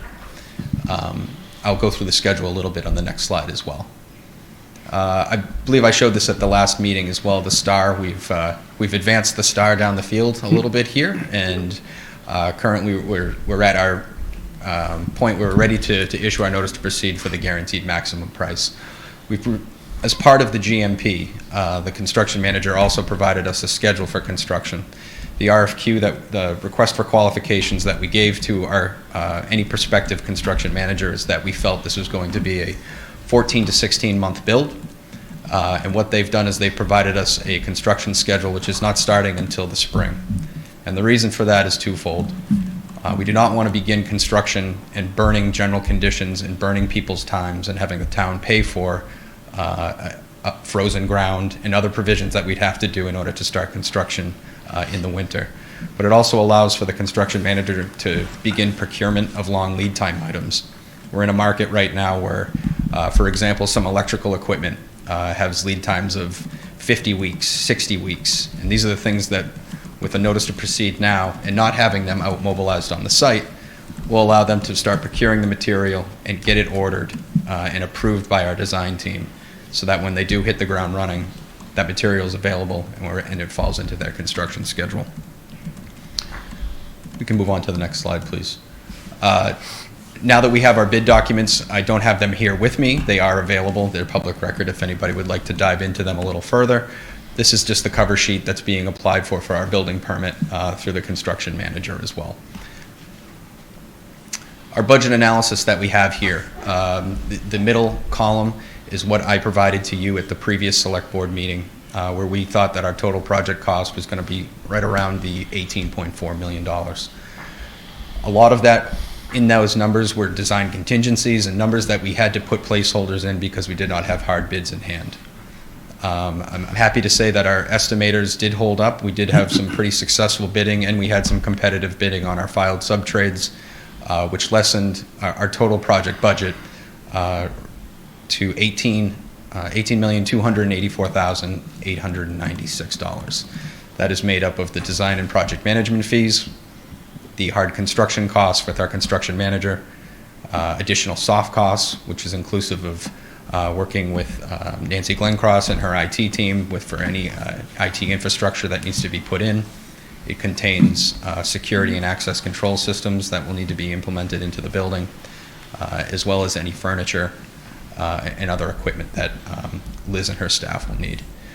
There's also some contingencies that are built into this. Not only in the construction guaranteed maximum price, they will have their own construction contingencies, But we, as the owner, we also hold some construction contingencies and soft cost contingencies that make sure that if there are any changes or any errors that were on the drawings, if there are any wants or needs from the town as construction goes on, we are able to cover that with these contingencies through the permission of probably the PMBC at that point.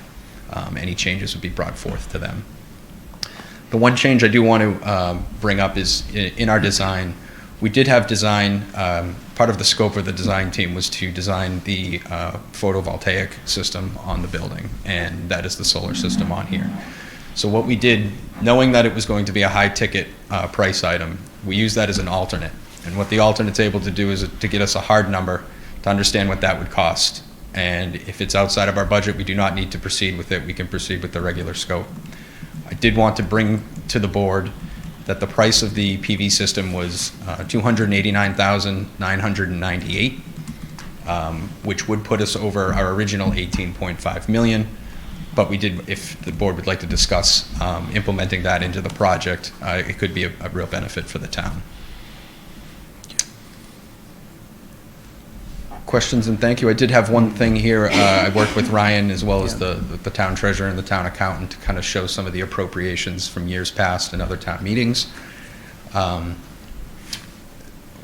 you can see, the articles from 21 and 22, where I was getting the 18.5 million, there were some other appropriations and articles that get us to a total of 18,812,111.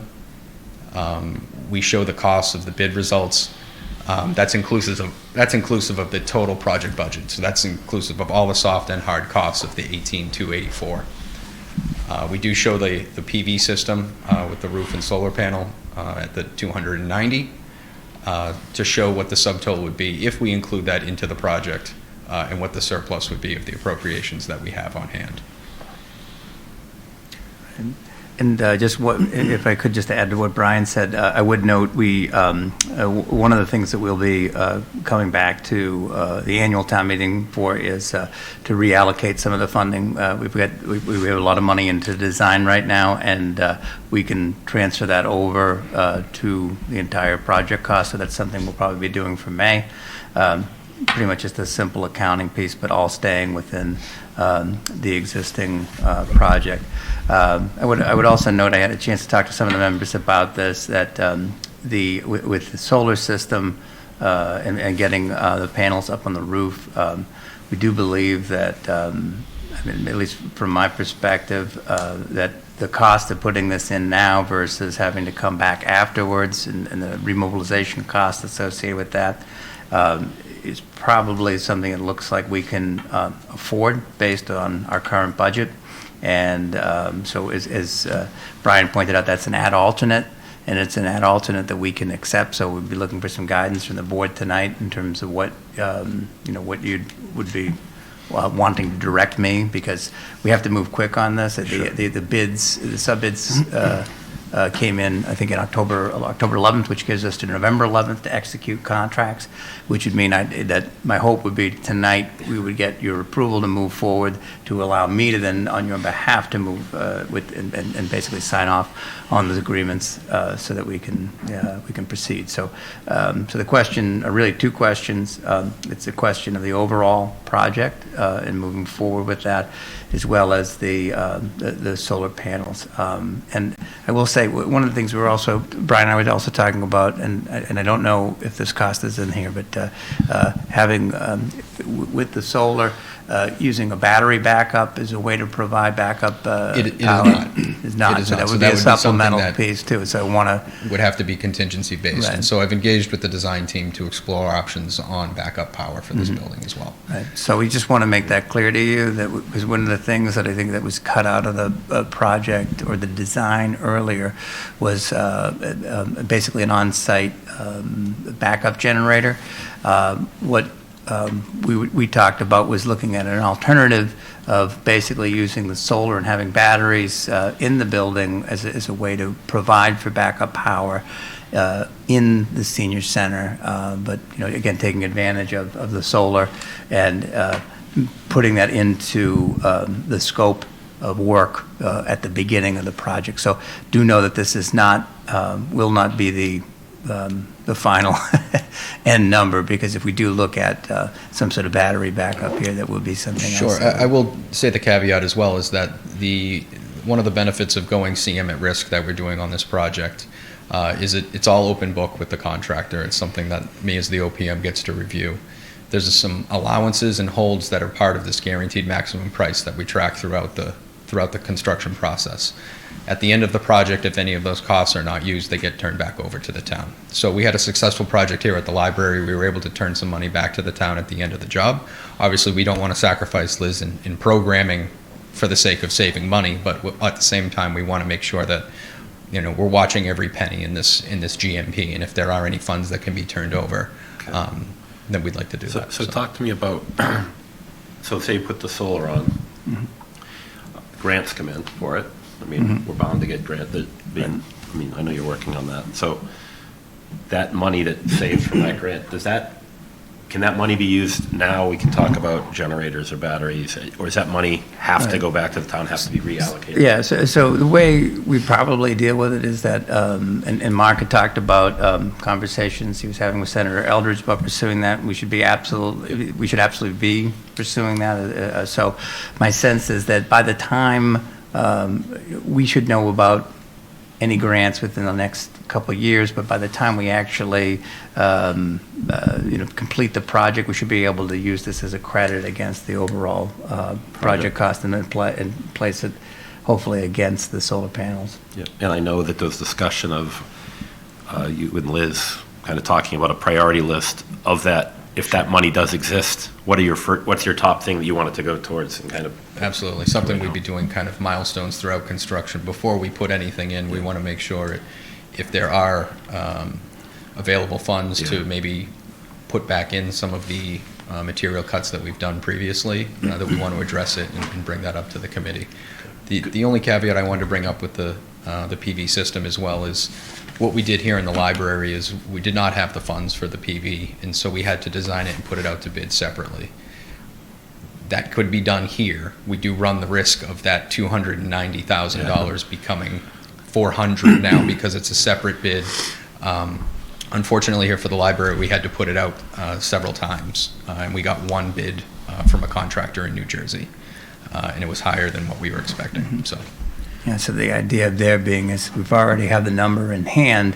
We can take care of this on the front end. It's always cheaper to do it in-house later. And of course, then not going back and I think this, the library was built with the idea that the solar would be coming on, or potentially could be coming on at some point. Both buildings will be built solar ready, even if they did not have panels put on them. Right. So, but this gives us the chance here, based upon the current funding, to take care of this in the front end and just have it be part of the project right off the bat. Could I ask the discrepancy between the 18.5 budget and the 18.812 appropriations?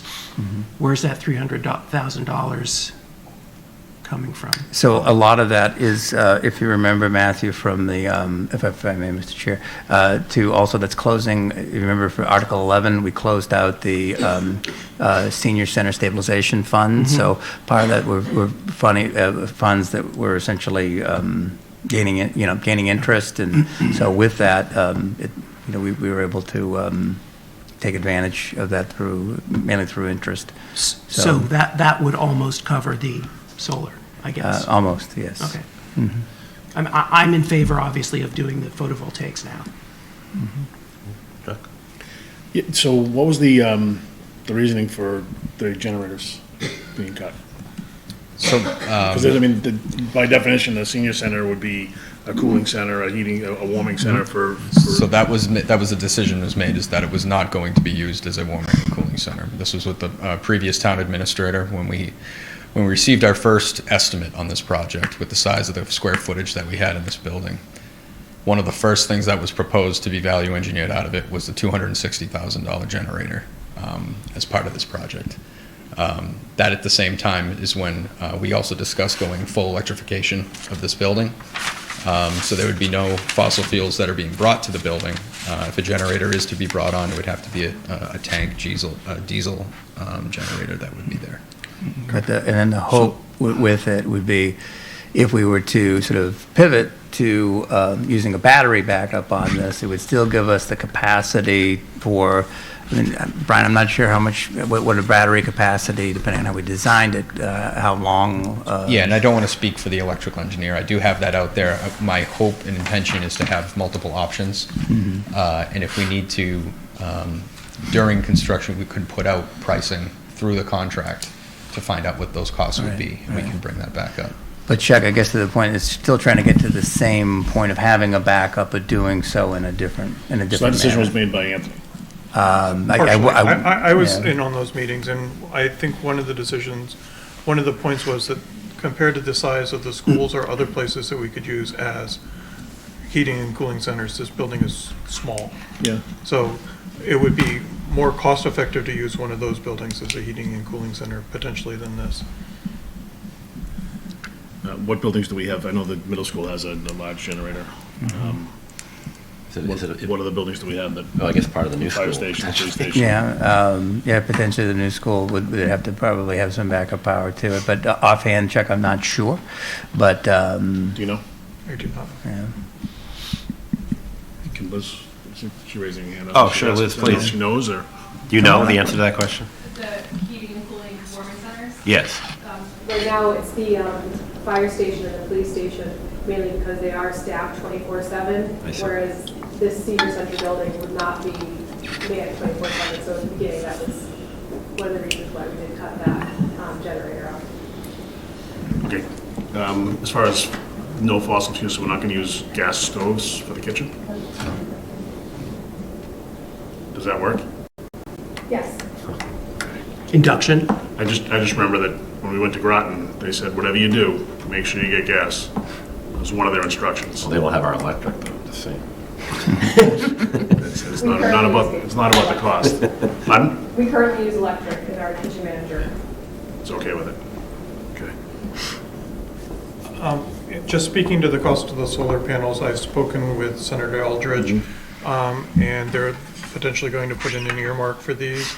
Also through the infrastructure bill, there's money available through the infrastructure bill for both supporting the photovoltaic and the battery backups. There wouldn't be for a diesel generator, but there is basically a 40% credit you can get back from the federal government. Was the, Significant. if we were to put batteries, is there capacity within the building? to house Location-wise, them? like square footage-wise, yeah, we would put that in a mechanical location that we do have the wall space for. It's not taken away from something else you mentioned earlier. It's not taken away from programming space or anything like Correct. that. Liz Correct. Yep. is a In priority. the mechanical area. Our mechanical right? rooms are all back of house on the first Yep. floor in the corner. That's where we'd be utilizing it. Yeah, we just want And to maximize space for programming Yeah. Of course. as much as we can. Yep. I think the other thing too is that if you didn't have the generator on site, that something that was outside the building, then you keep it within the existing footprint, and so sometimes people don't like looking at a generator. So this is a way to kind of keep everything in the existing building footprint. It's all about aesthetics. Also, I Aesthetics. believe with a battery, you can still run the solar panels when the power is out, which you can't. The solar panels are designed to cut off if there's not a battery. If the power's out at the street to protect the lineman, but if it's feeding into a battery, then it's effectively behaves as if it's a generator. Yeah, it's a shut-off valve. I mean, generation, that FEMA and the Army National Guard, I think they've gotten pretty good at when we have significant events like that, to get those generators out to the community. So we definitely have that ability. One of the options I'm asking the design team to also put in is, if it's not a generator, maybe it's a manual transfer switch that's installed, that a roll-up generator could be That's brought what- to the that's what I'm building. referring So to, yeah. that's one of the options that I'm asking them to. Yeah, I think to at least, that would be look huge. into. It's kind of like building the buildings to be solar ready, or building them to be generator ready. Correct. I wanted to, last meeting that I attended with you, I had discussed 31 Shattuck Street, the house. Yes. I did that on behalf of Mr. Coase because he had concerns. At that time, I believed, and I think you believed, that we still had a resident in there. So the building has been vacated. Correct. And the plan, the concerns, you kind of let me know some of we were concerned that we have a building that the town owns, and we would potentially have to resell this property, that building, to a resident or nonprofit or something. We want it to be in, it's at least as good a shape as it is Absolutely. now. So I want to make, what are those assurities? Yeah, as part of my job, we're going to be doing a pre-construction survey of the house itself, multiple pictures, assessment of the quality of finishes in the house, and then also there's going to be an MOU, memorandum between the construction manager and the town as well, regarding insurances, what their intention is about how they're going to leave the building, how they're going to use the building, and then once construction concludes, how they're going to turn it back over. Okay.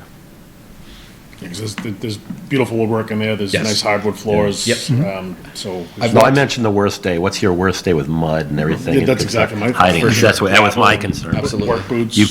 You did mention that this, Yep, nature of historically, you mentioned that this group does a very good job at taking care of. I would, I would recommend that, my opinion of them is very high in the way that they treated the town for this project, and the residents and the neighbors, and I wouldn't expect, knowing that they're bringing the same team back, that this is important to the town, and they'd make sure that they took care of it.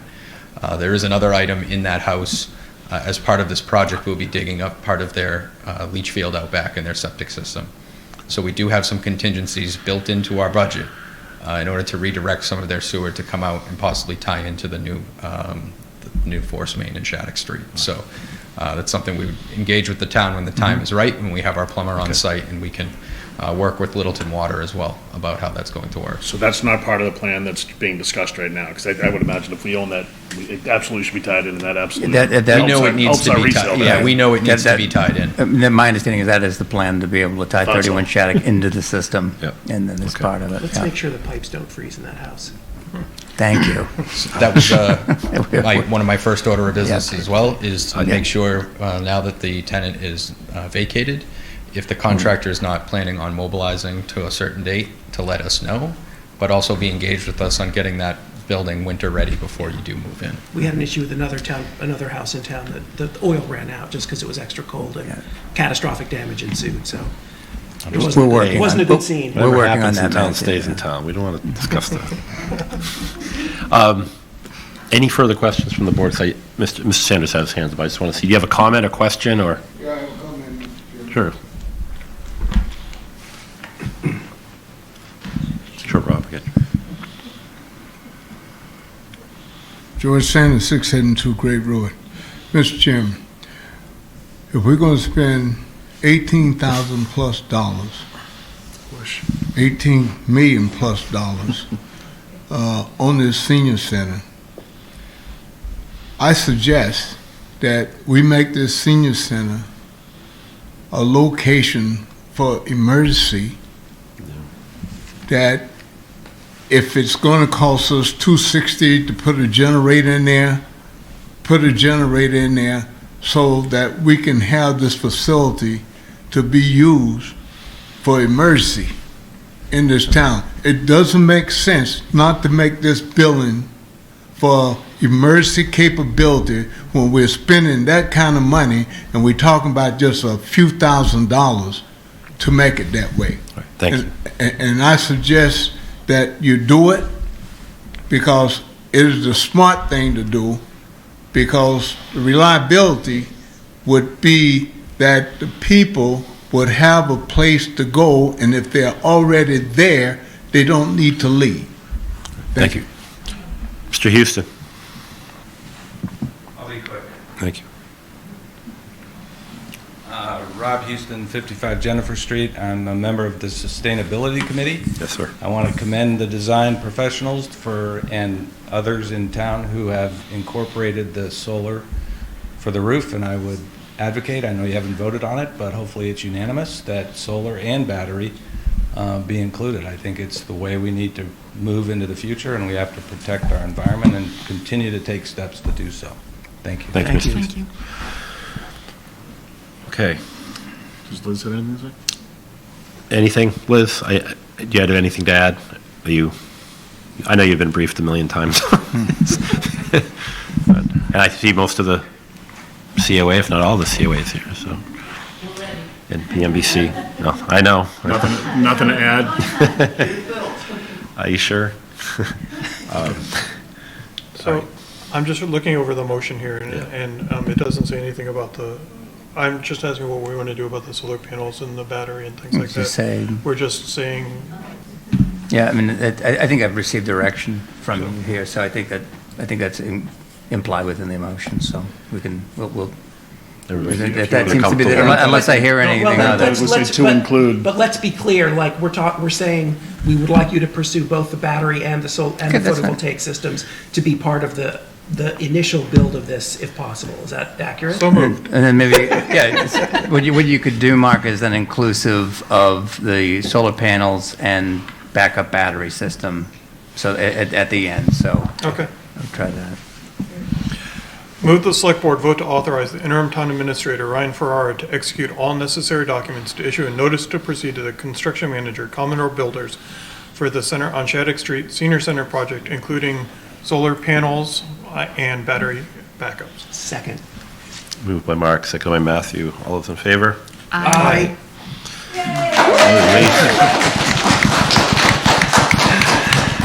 Long road. Thanks, Brian. You want to stay, or you want to go home to? You guys mind if I hang out? Which one's easier?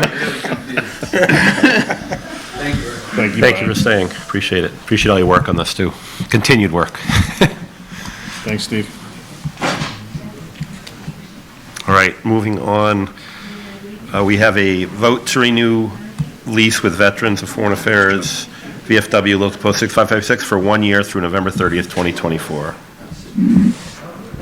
I see we have a few members here from the VFW, Commander and Quartermaster. So did everybody get to look this over?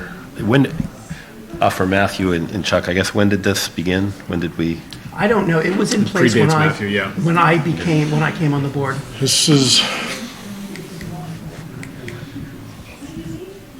been about 8 years, John? Has this been about 8 years it's been in place? I'm sorry? How long has this agreement been in place? About 8 years? I'm ballparking. 7? At this point, I can't remember what, I really can't remember when it was started. I'd say probably 2016. Okay, so I think, Is it, I don't think it's that long, is it? It's at least 5.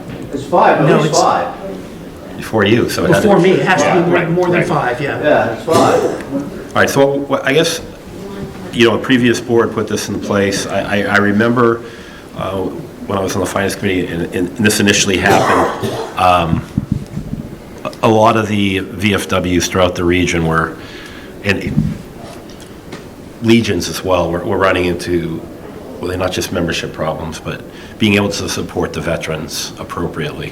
So some of the communities adopted many different things as like creating, actually building facilities. Some of the larger facilities would be built by a town for the use of legions and VFWs.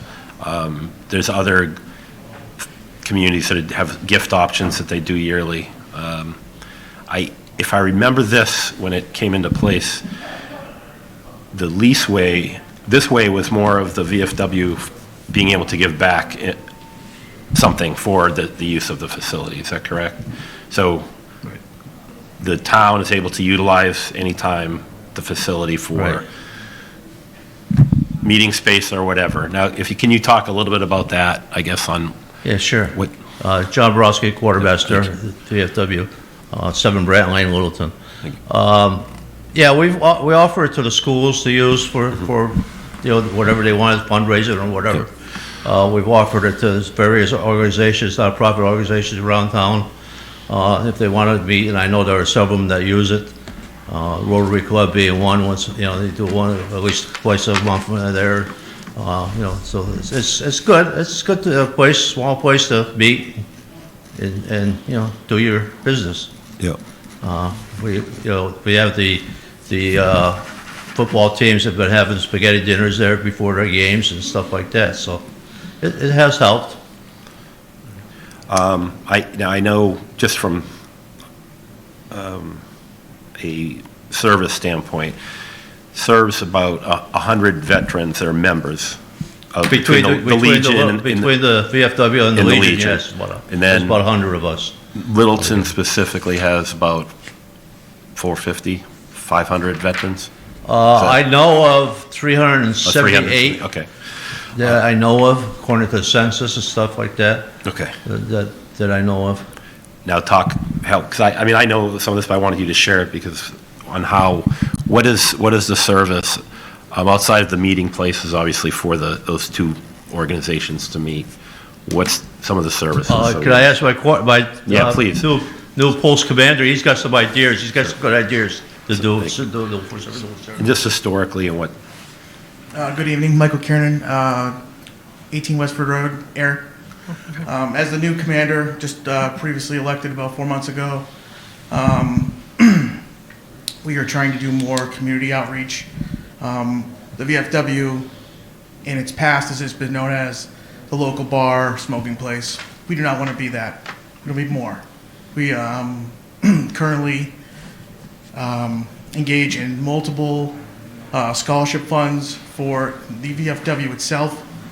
Recently, we just had a representative of our high school in Littleton for the Voice of Democracy, and that will go to the District 15, which is in Massachusetts, to a vote, and then if it goes further up the chain, could go all the way to the State House, and from the State House go to the White House.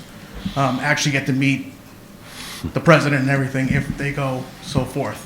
Also helping the student with multiple grants along the way, which will also help further, I'm trying to think of the words here, further outreach for other students who like to participate in the other scholarships as they come down the chain. We also have a Patriots Pen scholarship that's for the younger students. Same deal, goes through the state, then goes up to all the states at the White House as well, I believe. Scouts. Yep, there's a Scout of the Year program. We had, not last year, but the year before, we had a Eagle Scout win Scout of the Year through us and came in second place in the state. Wow. Which is fantastic for Littleton itself. Also, all the Scouts of America, huge representative for them. We also deal with other things in town. We have a service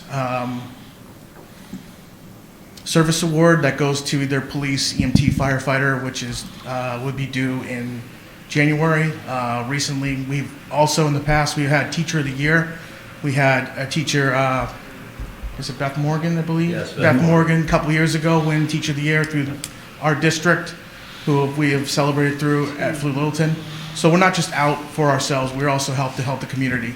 All right, talk a little bit about yourselves now, because I know this is hard, so. Actually, before they talk about themselves, you went down the Scouts Road, and Scouts use the facility. Yes. The flag retirement. Yep, the Scouts, absolutely. The Scouts use that, and the Scouts support us 100%. We go every Memorial Day weekend. On Saturday, we go with the Scouts and put all the flags to remember our past veterans who have moved on to a better life. But they help with maintaining the West Lawn, and they help out put medallions, which commemorates what wars our veterans have been to. Also, they help put out the flags, obviously. They, on Veterans Day and Flag Day, they help retire our flags, which is a huge ceremony for us in general in the town. We don't just throw flags away. We properly, respectfully retire our flags. Okay. Now, services to veterans. We have to say before. Yeah. Let's talk about what services at the VFW sides. I know Mr. Williams is in here. I know Mr. Williams is the regional at the Bedford VA. Yes, Ed Williams, who is a Littleton resident, is a VA representative for the state. One of, I believe, 3. And He uses the VFW, obviously. yeah, he is for- also a VFW member in town, but he also has helped. He has held. What's the word I'm looking for? It basically compensation. Yes, he helps veterans get claims, disability claims. Disability, yeah. He's registered through the VFW as a, special service officer. Yep. Or you have to put claims in. Yep. To the So national. any of our veterans who are in need of help, Yep. he will help them guide them through the VA system and get them what they need. Outside of that, I know, John, obviously, you pretty much, you're the town's version of that, correct? Right, So, right. I do same. basically the same thing, but for some reason, nobody wants to come visit, but that's okay. Whatever, I can't force him. Yeah. But he is very busy Yeah. right now with all the Vietnam stuff and stuff that's been going on. Right. But, yeah, I can help out too, but I just don't have the higher authority that he does. I have to pass my stuff off to the state to go through, to get it into the system. He does it directly, so it's easier, to get for the claims to go through. But And he's good, and uses the VFW to have a lot of those meetings. Yeah, he Some does. Some people probably don't want to come to, I don't know, I'm just guessing. There's people that live in town or Oh, right, nearby that he makes appointments for. He'll meet them at the VFW and does it there. So. All right, let's, now, I'd also like to add, if you don't mind. yeah, please. We don't just represent Littleton. Also, we represent different towns in our area. Acton does not have an active VFW or American Legion. Same with Harvard, Acton, Boxborough. We also help those other veterans too. So it's not just Littleton. It is some surrounding towns around us. Yeah, thank you.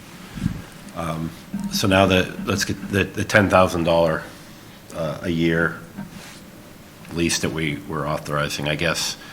I know enough, I've looked obviously at the books, and I understand you're not in a money-making organization by any means. You're one accident away from closing the doors on the facility. I realize that, which actually happened last week. Yeah. So we had the gas valve broke, so Neshoba had to come out. So here we are, $1,200 tomorrow. It didn't leak, it just, No. the valve wasn't opening. so. So those are the type of things that, I think I worry about as a community. It's been a great help over the years. Yeah. We've done it, so So I guess, appreciate it. anything else you want to add? I know that's,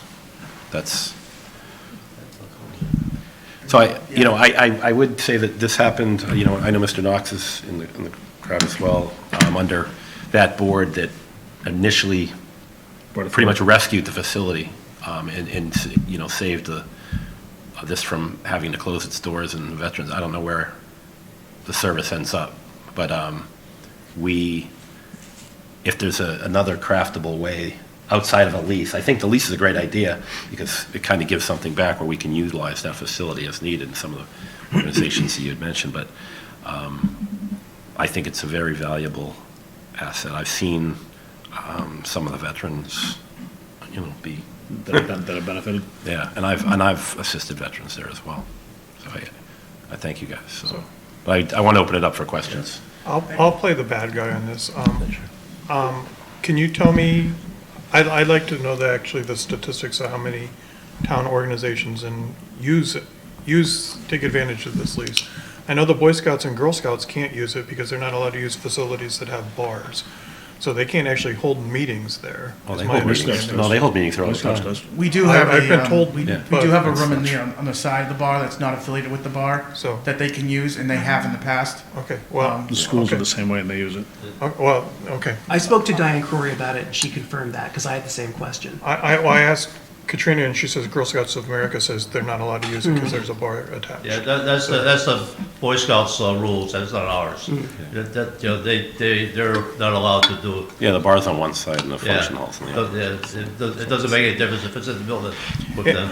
Okay, so That's I'm, unfortunate, but. okay, so I'm not against I think we should be supporting the VFW.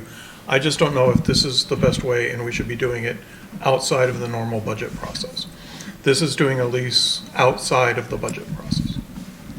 I think this is the most efficient way to do it, to support the veteran, to support the veterans as a whole in that facility.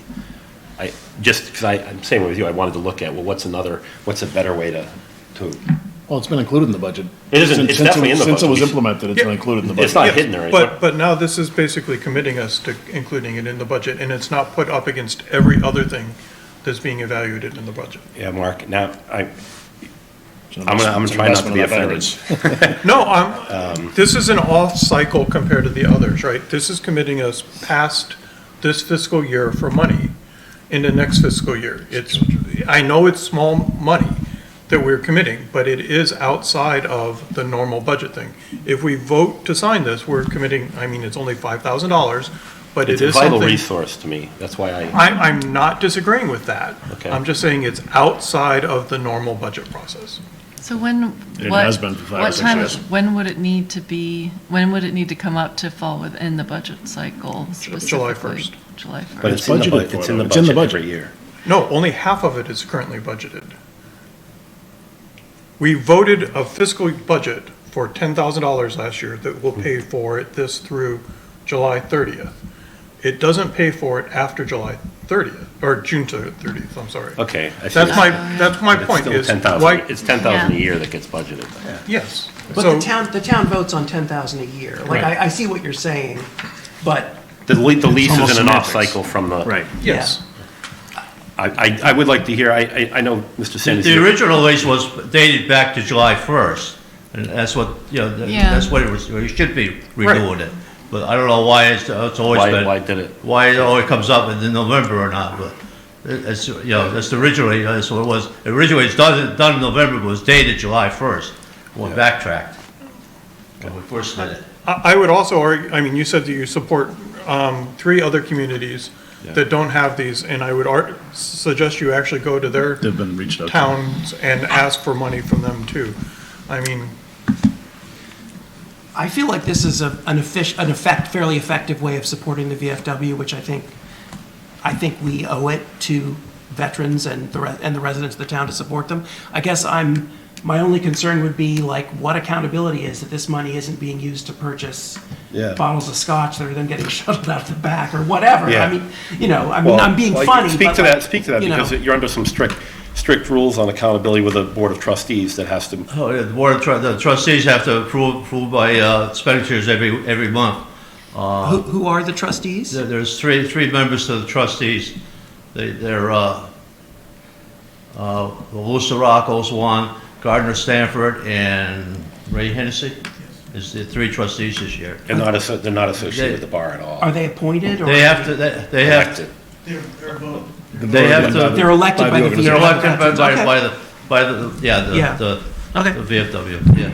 They have to approve my report every month. Lou happens to be the what I chaplain as spend well. and stuff like that. It's just not. Yeah, I know Ray, so I didn't know that, so thank you, I appreciate that.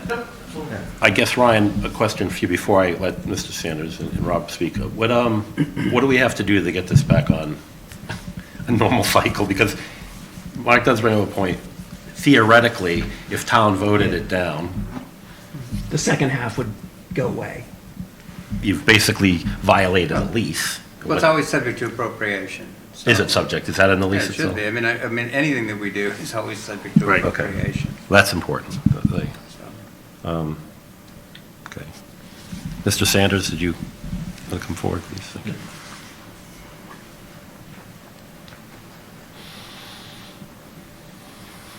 George Sanders, 672 Great Wood. Mr. Chairman, I'm a 30-year veteran. Thank you.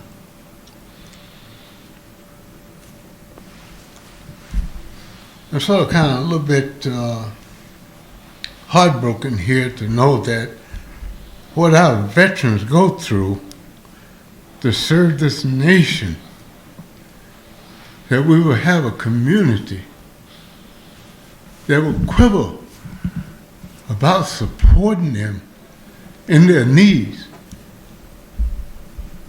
Massachusetts has one of the finest veteran organization in this nation.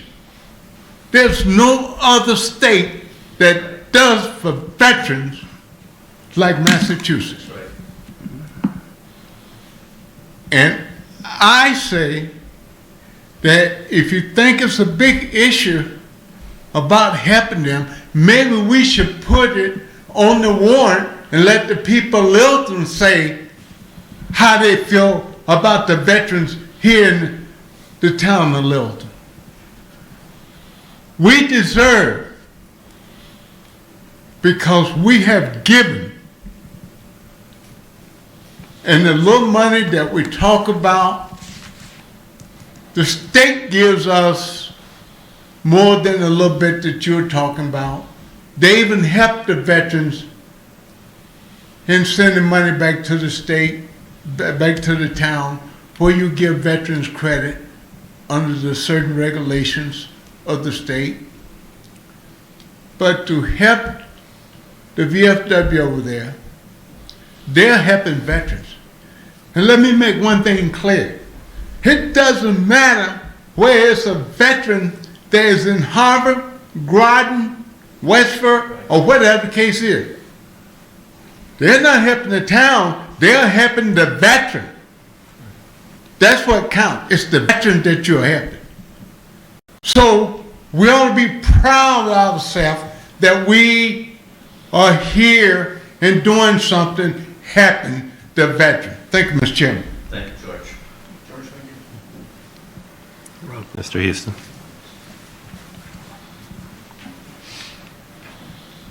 Rob Houston, 55 Jennifer Street.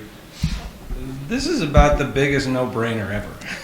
I don't understand why we're even having too much discussion on this. I'm not a veteran. I'm grateful for our veterans. This organization contributes so much to this town and the people in the organization. We just got our butts handed to us at trivia night, put on by the Veterans Organization. It's a no-brainer. If the town's not using the facility under this document, I would implore the town to figure out how to better use it. It's available. We should use it. It's a great facility. Let's get some people over there. But more importantly, that's irrelevant. This is a no-brainer. Just 5-0, please. I mean, I would look for something where we can get to where we find a more stream, so this doesn't have to happen every year. I do like to have you guys speak, and I think it would be great to have you guys speak to us every year about some of the things you do, because I think a lot of it goes unknown, and this board's going to change out, and the next board's going to say, well, what do you guys actually do? And I think it's important for people to hear the great things that you do in the community. So, and the veterans that you're helping is of vital importance. So, So I agree with all of that, and I think, and if I came across as not wanting to support the veterans, that was not my intent. I'm questioning whether this lease is the best way we should be doing this, and if we shouldn't put it back on a normal budget cycle. Those were my two questions. Let's. So if I may? Yeah, please. One way that we could get it back on cycle is to do a shorter term lease until July and then start getting back in a July timeframe from there. Another thing I would note is that Mass General Law allows us to make a lease of up to 5 years. Yeah. So that we don't have to do this every year. And then. Or anywhere in between. I don't see a subject to appropriations clause in here. It doesn't mean I'm not looking, it doesn't mean I didn't overlook it. No, good catch if it's not there. Karen, it's under section 4, so the rent shall be $10,000 a year, subject to annual appropriation by Littleton Town Meeting. Okay, and so if we were to do 5 years at once, for example, or 2 years, just to cut down on paperwork. Yeah. Or even- Still have those presentations, because I think they're very useful, right? Just Or like you- all the presentations from every other org that, we're using our budget on is helpful. And then we are, this was a part of the Mass General Law that I wasn't quite sure of, Ryan. It's subject, so how much we can pay in rent is subject to the valuation of the town. What? And the appropriation by the town. No, so there's, the Mass General Law breaks down, you can pay up to X amount of rent if your town valuation is X number of dollars. And then it goes up and up from Yeah, there. I think it's in excess of $700,000 is the assessed value. Yeah, so a town with a valuation of more than $150 million may annually appropriate $10,000. And I'm assuming we meet that? 2.3 billion in valuation for the property. Is that what? That's what, where we are? that was the Is tax that- classification. Is that what they're Presentation talking earlier, about yeah. when they say Yeah. valuation, that number, that 2.3 billion? I believe so. I know this was a legal document. It was done by. Town It's- council. it's- Town it's- council did it. I appreciate you entertaining my questions, but just because I don't have the somebody else but did I- them no, doesn't I- mean I I don't know. have questions. No, I want to hear it, because this is, Yeah, okay, so then that valuation is that number that we saw earlier during the tax presentation, I think it's in, right? I believe so. Okay. I don't know if that's the case. I don't want to but answer that assume either, so. Karen. So if that's something we need to get an answer to. If it is, we can go up. Well, you don't want to, I'm just saying, Yeah, if it is, we can go a lot up. of headroom. So that law is not actually on the lease, though, I think, right? It's how much we can just, No, it's a lease. is that, no, the law that Karen's referring to, I don't think it says actual lease. Oh, we're not It says doing- we can actually support the VFW that way, not, some it's communities independent do. of a lease. So we can do it without having a lease. We can just Yes. write a check every year for $10,000 in support of an organization. Based on, to a VFW or an American Legion, or there's a couple others, I think, contingent on value. Benevolent associations. Is that correct? It says we can lease the VFW, or it says, Section 9 is lease of building space for veterans organizations. okay. Yeah, it seems like this structure was put in place for precisely what we're doing, For right? us to lease the building, or us to provide It them the was. ability to lease? I've the seen building? it. No, it's both- for the purpose of providing the headquarters.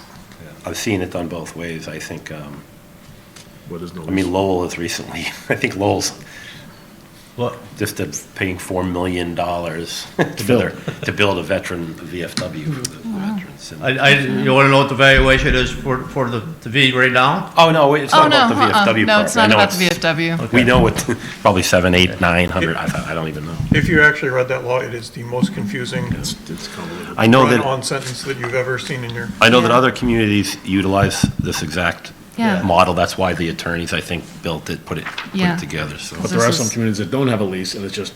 I just don't know what how you they were do saying, it. it's I don't just know a- how they it's just do a- it. a I think donation. it's that law.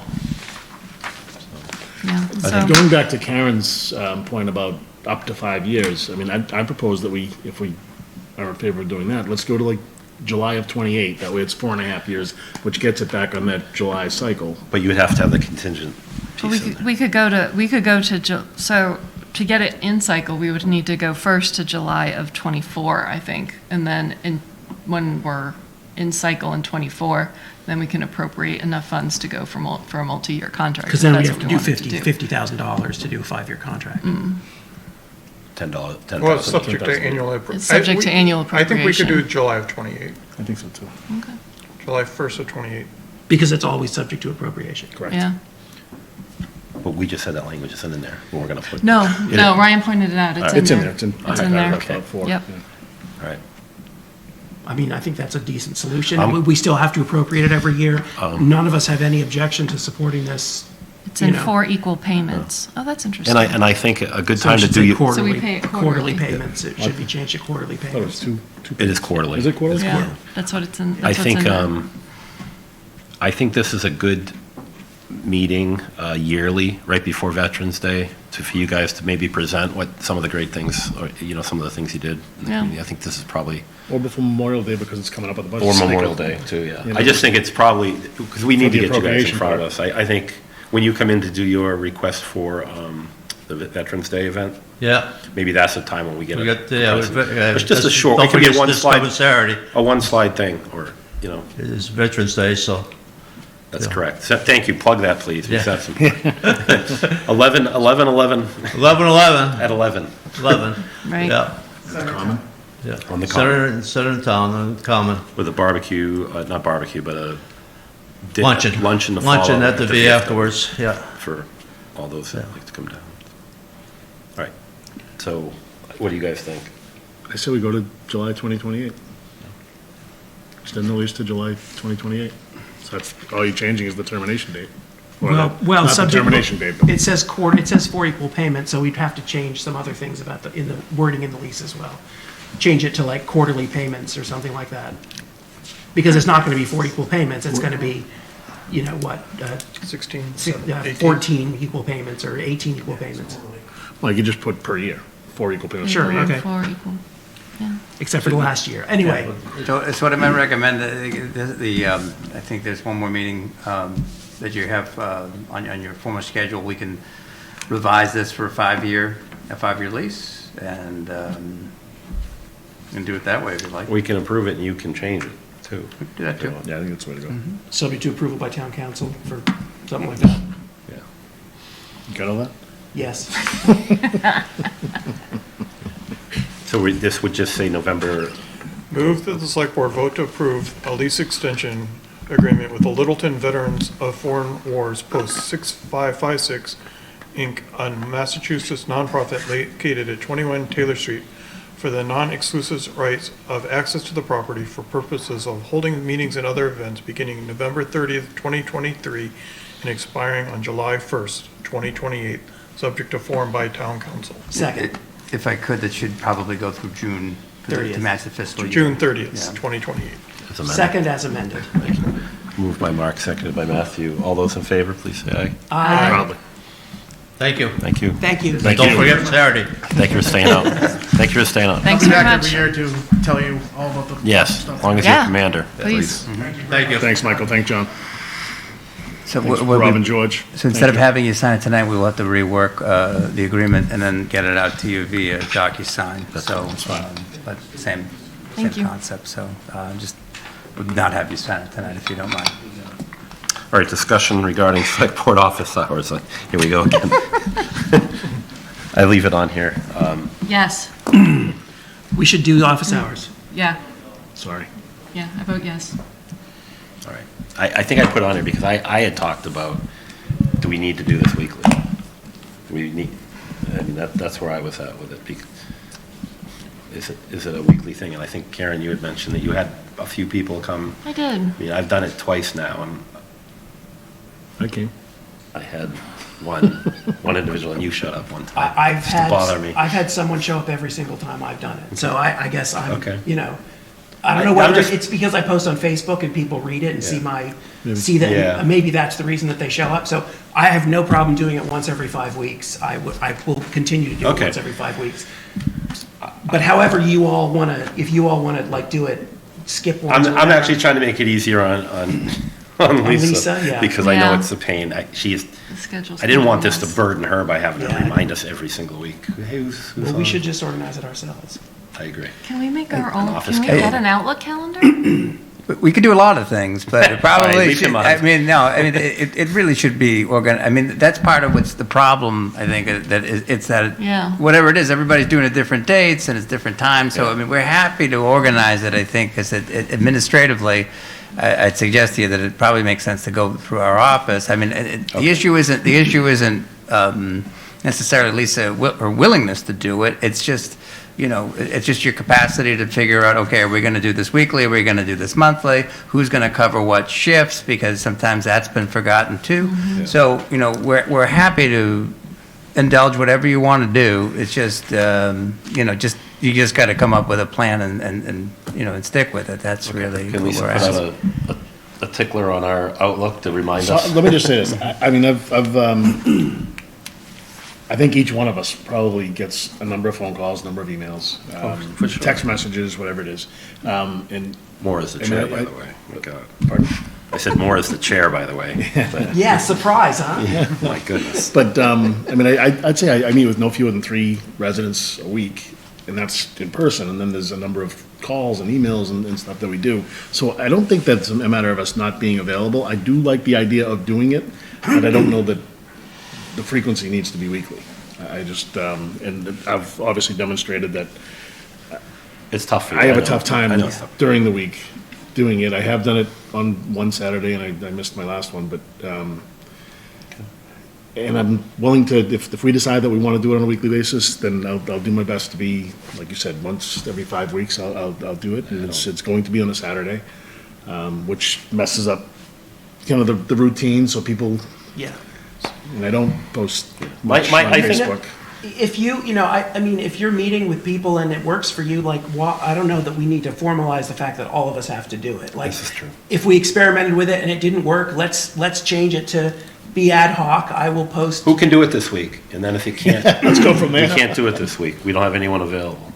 So I would suggest we pick a couple times, like we've picked, we're meeting at 1 to 3 on Fridays.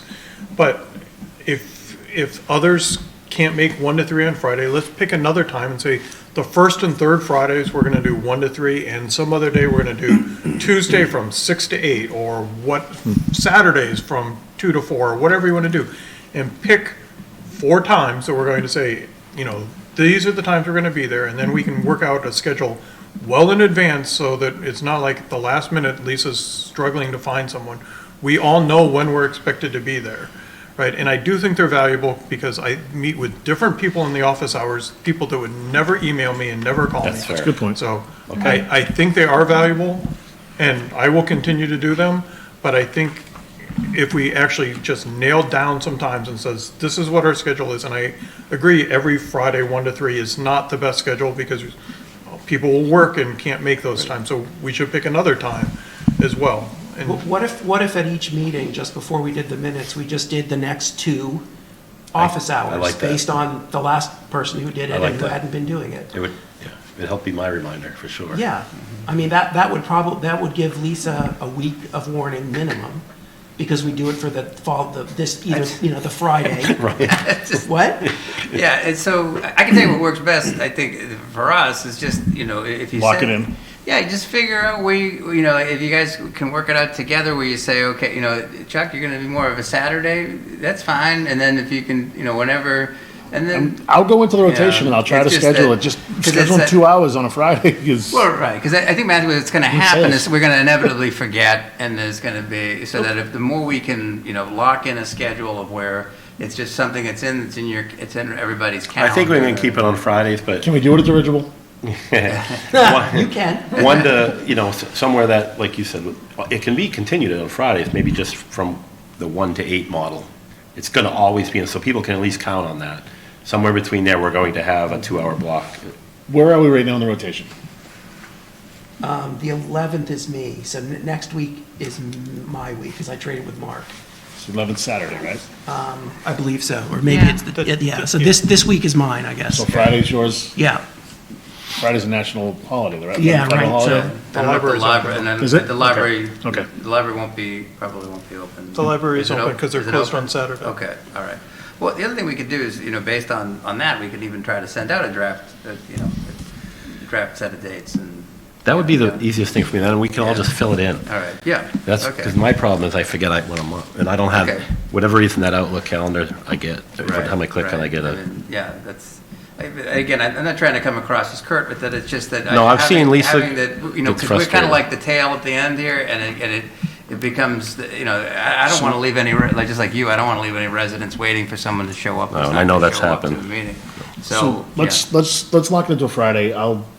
Okay. I'll figure it out, and All right. if I have a conflict, I'll try to reach out to one of you. Yeah, we'll trade. All right. Okay, so yeah. It says Saturday. Yeah. Okay, so we'll get something out. Thanks, Ryan.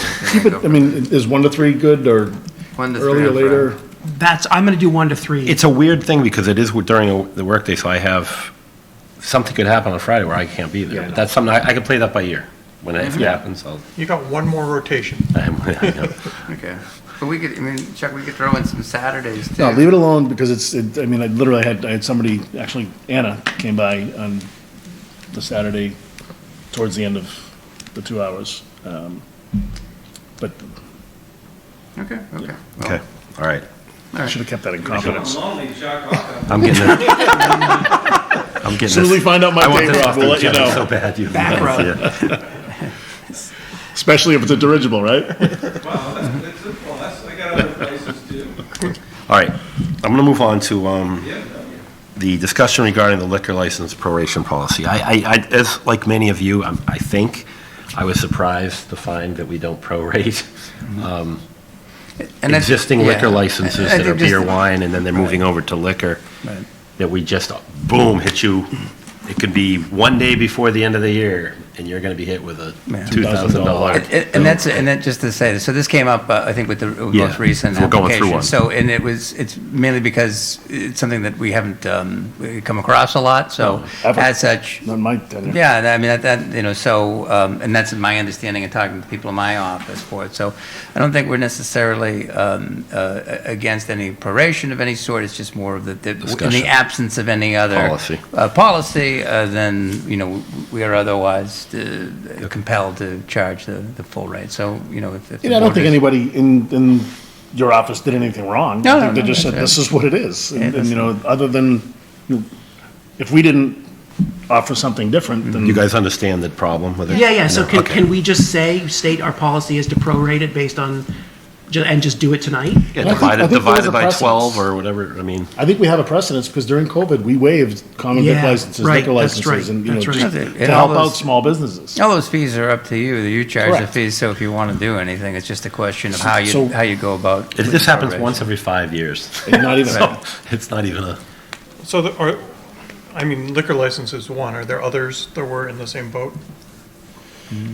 Like the victual licenses and things like that, are those also not prorated? No, they're not. I mean, again, for the most part, everything kind of comes back on its typical annual cycle. So, I mean, at some point, That's why it's those so weird. businesses did start, but. And we could put something. I think that I would tell you, like, the common vics are just, really, I don't think that's a Short lot of money. money, No, so I I think in know. this case, it's $2,000, I think it's $2,000. It's 1,000 for a malt. Mhm. It's 2,000 for a full liquor. Right. They've already paid the 1,000 for Right. 2023. Mhm. So not even full November, but with November and December left, Prorate. if they already have the 1,000 paid, Yeah. it's 2,000 for a full liquor license. They shouldn't definitely be charged a full 2,000 because they've already paid it, in my opinion. They've already paid 1,000, so we should take the other 1,000 in order to bring them up to 2,000. I would say we prorate that 1,000, 2 which months. is 12 months. $85 a month. I agree. And so they pay 170. Yep. They get the license for the remainder of 2023, and they'll pay the full 2,000 on January 1, or whenever It's January 1, right? I think it's due by January 1, but the Yeah, bill so they'll goes be out back December. again before us, and, Is it's this part a of the new annual. license or a new? It's common convenience upgrading from beer and wine to full liquor. Do we not do a vote on that? We did. We did. Oh, we did? Did I maybe I We missed? did. That might have You been were- Lieutenant Mason. You were out. Did I miss that? You were out that one, Oh, okay. Right. Okay. Brian Thank you. Burke represented demand service. So, Okay. do we prorate it based on when we took the vote or when they applied? I think that we prorate it based on when they get approval to start selling the booze. Yeah. Right, that's what it's The based on, effective date of the correct? license. Yeah, the effective date I of think the that's license, the yeah. one thing I'd say, just not to make it overly complicated, but maybe just, if it sounds like by month or something like that. You guys so can figure that We out. can average, Yeah. depending on when the approval is. and I then- think that's way too complicated myself. I would say if you applied for it before July 1st, you're paying for the whole thing. If you pay after July, you're paying half. I think if we're doing a policy, yes, but in this instance, Can do for that. This one, okay. I would prorate it. I'd take it a case by case, because again, I've never seen it before. Mark So says that, I- that's a form of proration too, which you just said. Because so- if you're going to month by month, I mean, No, I agree. someone That- applies in February, okay, well, you don't have to pay for January now, and we're gonna get into nickeling and diming and But it's just, such it's gonna a get rare event. outrageously It's So complicated. we do have another license available. There are some beer and wine licenses that are out there that could potentially apply for a full liquor, and maybe they'll come up in February. So to your point, you don't want to prorate them for 10 months. Yeah, So that would be a 2,000. so my like the 6-month proration thing, is, if you applied for it before July 1st, You pay you're the paying the full full price. price. After July 1st, you're paying half price. Or a prorate, because you don't want someone You're in December prorating to it have to to pay half. another 1,000. No, Mark is saying half. I'm saying They're paying half. 1,000 no matter what. Even for one day in 2023, that's you where I pay get- $1,000. I'd say 500. subject If you to, wanna- subject to board approval. Yeah. If you want to do it by quarter, we can do it by quarter. I'm fine with that too, but month by month, it's just crazy. Do this, prorate it. Why don't we just do it subject to board approval? I mean, Oh, like an actually debate, like it's full price unless otherwise approved by the select board, because as you say, this is once every 5 years. Let's Right, just- it's let's so just- rare. Let's just prorate it like manually every time it comes up. That could get really. Based on. I'm okay with that. But then you're basing it on when we approve it or when they applied, and we're clear. Again, That's effective- where- Because of effective date date of- of March, license. effective date. No, because we approved this 2 months ago effectively, so But he hasn't been able to use it. I understand that, but Right. when he, Right. it's, Actually, Mark, November's the actually first month that he'd have it available. Right, as I said, Mark brings up another nuance too, because I think that part of it with the board approved of this, a lot of times ABCC will take months to Right. review it, so that's what we expect. really, in terms That's of, what the and when we actually ask for the payment is when the approval takes place, so. From the state. From the state, correct, because that's really at what point it goes live. So, so that arguably takes it a little, not arguably, it takes it a little further along than when the board vote is. So it would probably be, at least in terms of an action point, when, upon approval by the ABCC, then it's a question of what the proration vehicle should be at that point. So you propose, I mean, I'm okay with half of Mark's. I believe if it's the first half of the year, it should be the full. Then the second half, we prorate it. By month. I mean, By month? yeah. Yeah. Just leave the word prorated in there. Don't define it, so it. Because if somebody gets the license in July, they can say, I got it approved, but I'm not going to open it until August, so I can prorate if they really want to get down to, at least they have something they can lay their hat on. So if I may, then what I'm hearing for the board, so first half is, if it's before July 1, full freight, and then second half, then it's proration by month, and then, but with the effective date being when the ABCC approves of the license. I like that. Okay, so what I propose to do then would be to come back to you with a draft. Policy. The 23rd. A draft on that, and then, and then reflect on this for you, okay? Yep. Okay, good. Discussion and potential vote to amend Select Board gift policy. Mark Rambacher. So, do you want to take a motion just to codify that, just for this particular? No, well, I think it's okay in the sense that, let me come back to you with it so that you'll, again. Well, just so the individual. this particular operator can come to you tomorrow? Well, since we don't have a policy, he can do, we've just basically okayed him to do it. I think. So they can come to you tomorrow and Okay, pay their freight? that's fine, all right, that's fine, yes, yeah, okay, let's do that then. Let's go back and vote, yes, all right. So moved. Yeah. What do we? I move that the select board There we go. vote to authorize the town administrator to prorate the liquor license upgrade for common convenience operating as three J's and. Three J's in the G? Mm-hmm. Yeah, it's Grace, Johnny, yep. Three J's in the G, to pay 2 months' worth 2 months, okay, yeah. of $1,000, which is the difference between the Okay. malt beverage and Liquor. full liquor. Second. Moved by, Ish. You can Yep. wordsmith moved by that. Chuck, seconded by Matthew. All those in favor? Aye. All right, Mark, you're up. Okay, so Diane Dickerson and I met a while ago to talk about the gift acceptance policy, and we ripped it to pieces and put it back together. So the highlights, well, it's been restructured slightly, so there's not necessarily a lot of the stuff is still there. Some of the sections are just rearranged. The big piece that we took out is, we took out all the stuff that related to procedure in there, like the forms that have to be filled out and so forth. For monetary gifts, we basically said that town administrator can approve them, and then he's going to tell us about them. There is no cap. It's any number you pick is semi-arbitrary anyway. So we decided that we shouldn't have, it's cash, right? I see the anonymous part. I like that. The donor has to be anonymous. All gifts will be reported by the town administrator. But I guess the question is there something in here if they want to come before us? I mean, we can always have them come before. I guess that would be at your discretion. I think it would be more like, so you change the policy so as not to have anything prescriptive. So if someone came and said, I'd like to be able to be You would do that recognized," anyway. You would do that anyway. That's fine. That's just a normal request to come before the board. Photo op, big check. Right, yeah. Right, if they wanted to do that. And so what I think that what Mark's trying to do is to remove the requirement that would otherwise demand that department heads come out. And so there's no dollar threshold in this, and Mark, is it just that we're reporting? Okay. Right. And then under tangible property, I actually worded it so that anything that was tangible had to come before us. Diane actually recommended, which didn't actually make it in here, that it's not be quite as strict as that. Because she says, like, you know, she's donated like pop-up tents or things, and they don't necessarily have to come before. So I don't know how we want to. Value. We can put a value on it or something. I don't know how we want to word that section. This wasn't, based on how we do policies, this wasn't meant to be voted today. It was meant to be read the first today, reading. the first reading, and we'll approve it at the next meeting with any changes. So Thank you for all this. This is great. Been talking about it for a long time. Thanks So for is it, jumping in. is it your intention that every gift gets reported to us, but none of them get approved by us?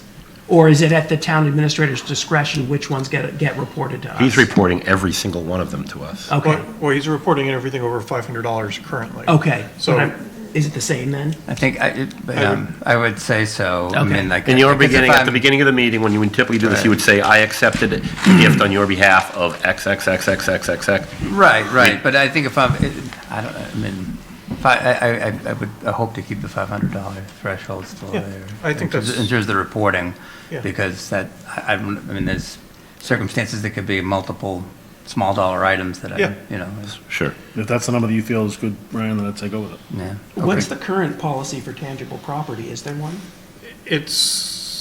it's kind of muddy Okay. on what it actually is, so yeah.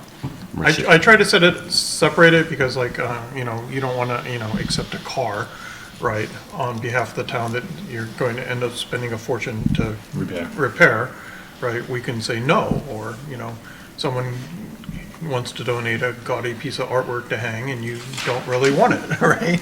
This gives the town administrator a little discretion, too, to say, you'd like to bring this in front of us to discuss Yeah. a piece of tangible property that, because if there is. So there's no discretion on the tangible. We can change it to make it more discretionable. Right now, all tangible is coming in front of us.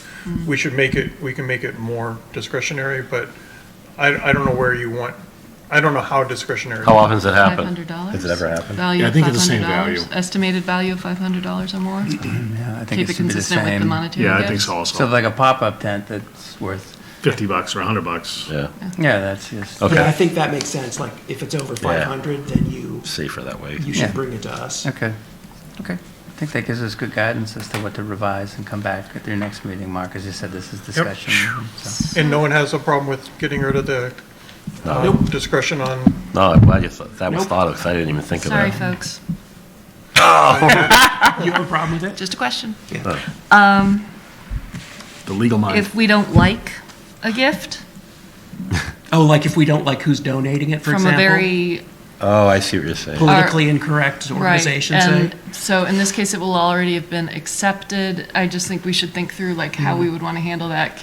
Would we want to donate it away? Would we want So, to yeah, I mean, I think rescind that, it, I think give what it part of back? what if you don't mind, Mr. Chair, please. so just to say, like, I think it's really, then what you're doing is you're putting it to the discretion of the town administrator to accept it. So if someone was, I don't know, there's a velour Elvis painting that we don't know what we're going to do with, you know, that may be, which would be lovely, I'd like to have one, but, you know, I think that as such, you're really counting on the TA to determine whether or not to accept or not accept it, and if it's Well, appropriate, really. okay. So you're putting it within the discretion of the TA, you know, so if there, you know, if there was something that was maybe a question, then it's also the judgment of the TA then to bring it back to you at your next meeting to discuss it. they can do the same with cash gifts too, that if there's That, conditions yeah, on a it's cash the gift. monetary stuff that I was Right. wondering. If there's a cash gift with conditions attached that the TA is not comfortable with, then they bring it back to us. Well, And so if the Anti-Puppy and Kittens Association wants to give us,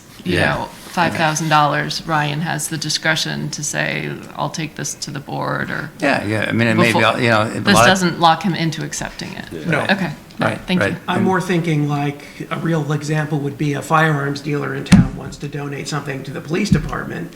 We all know that's a super fraught issue, and whether or not we agree with it, we might think, well, We need to discuss it. maybe we shouldn't. Needs to be discussed. Yeah, or maybe we shouldn't even go there because no matter what we do, accept it or not accept it, it's going to cause an issue. I don't know. That hasn't happened ever.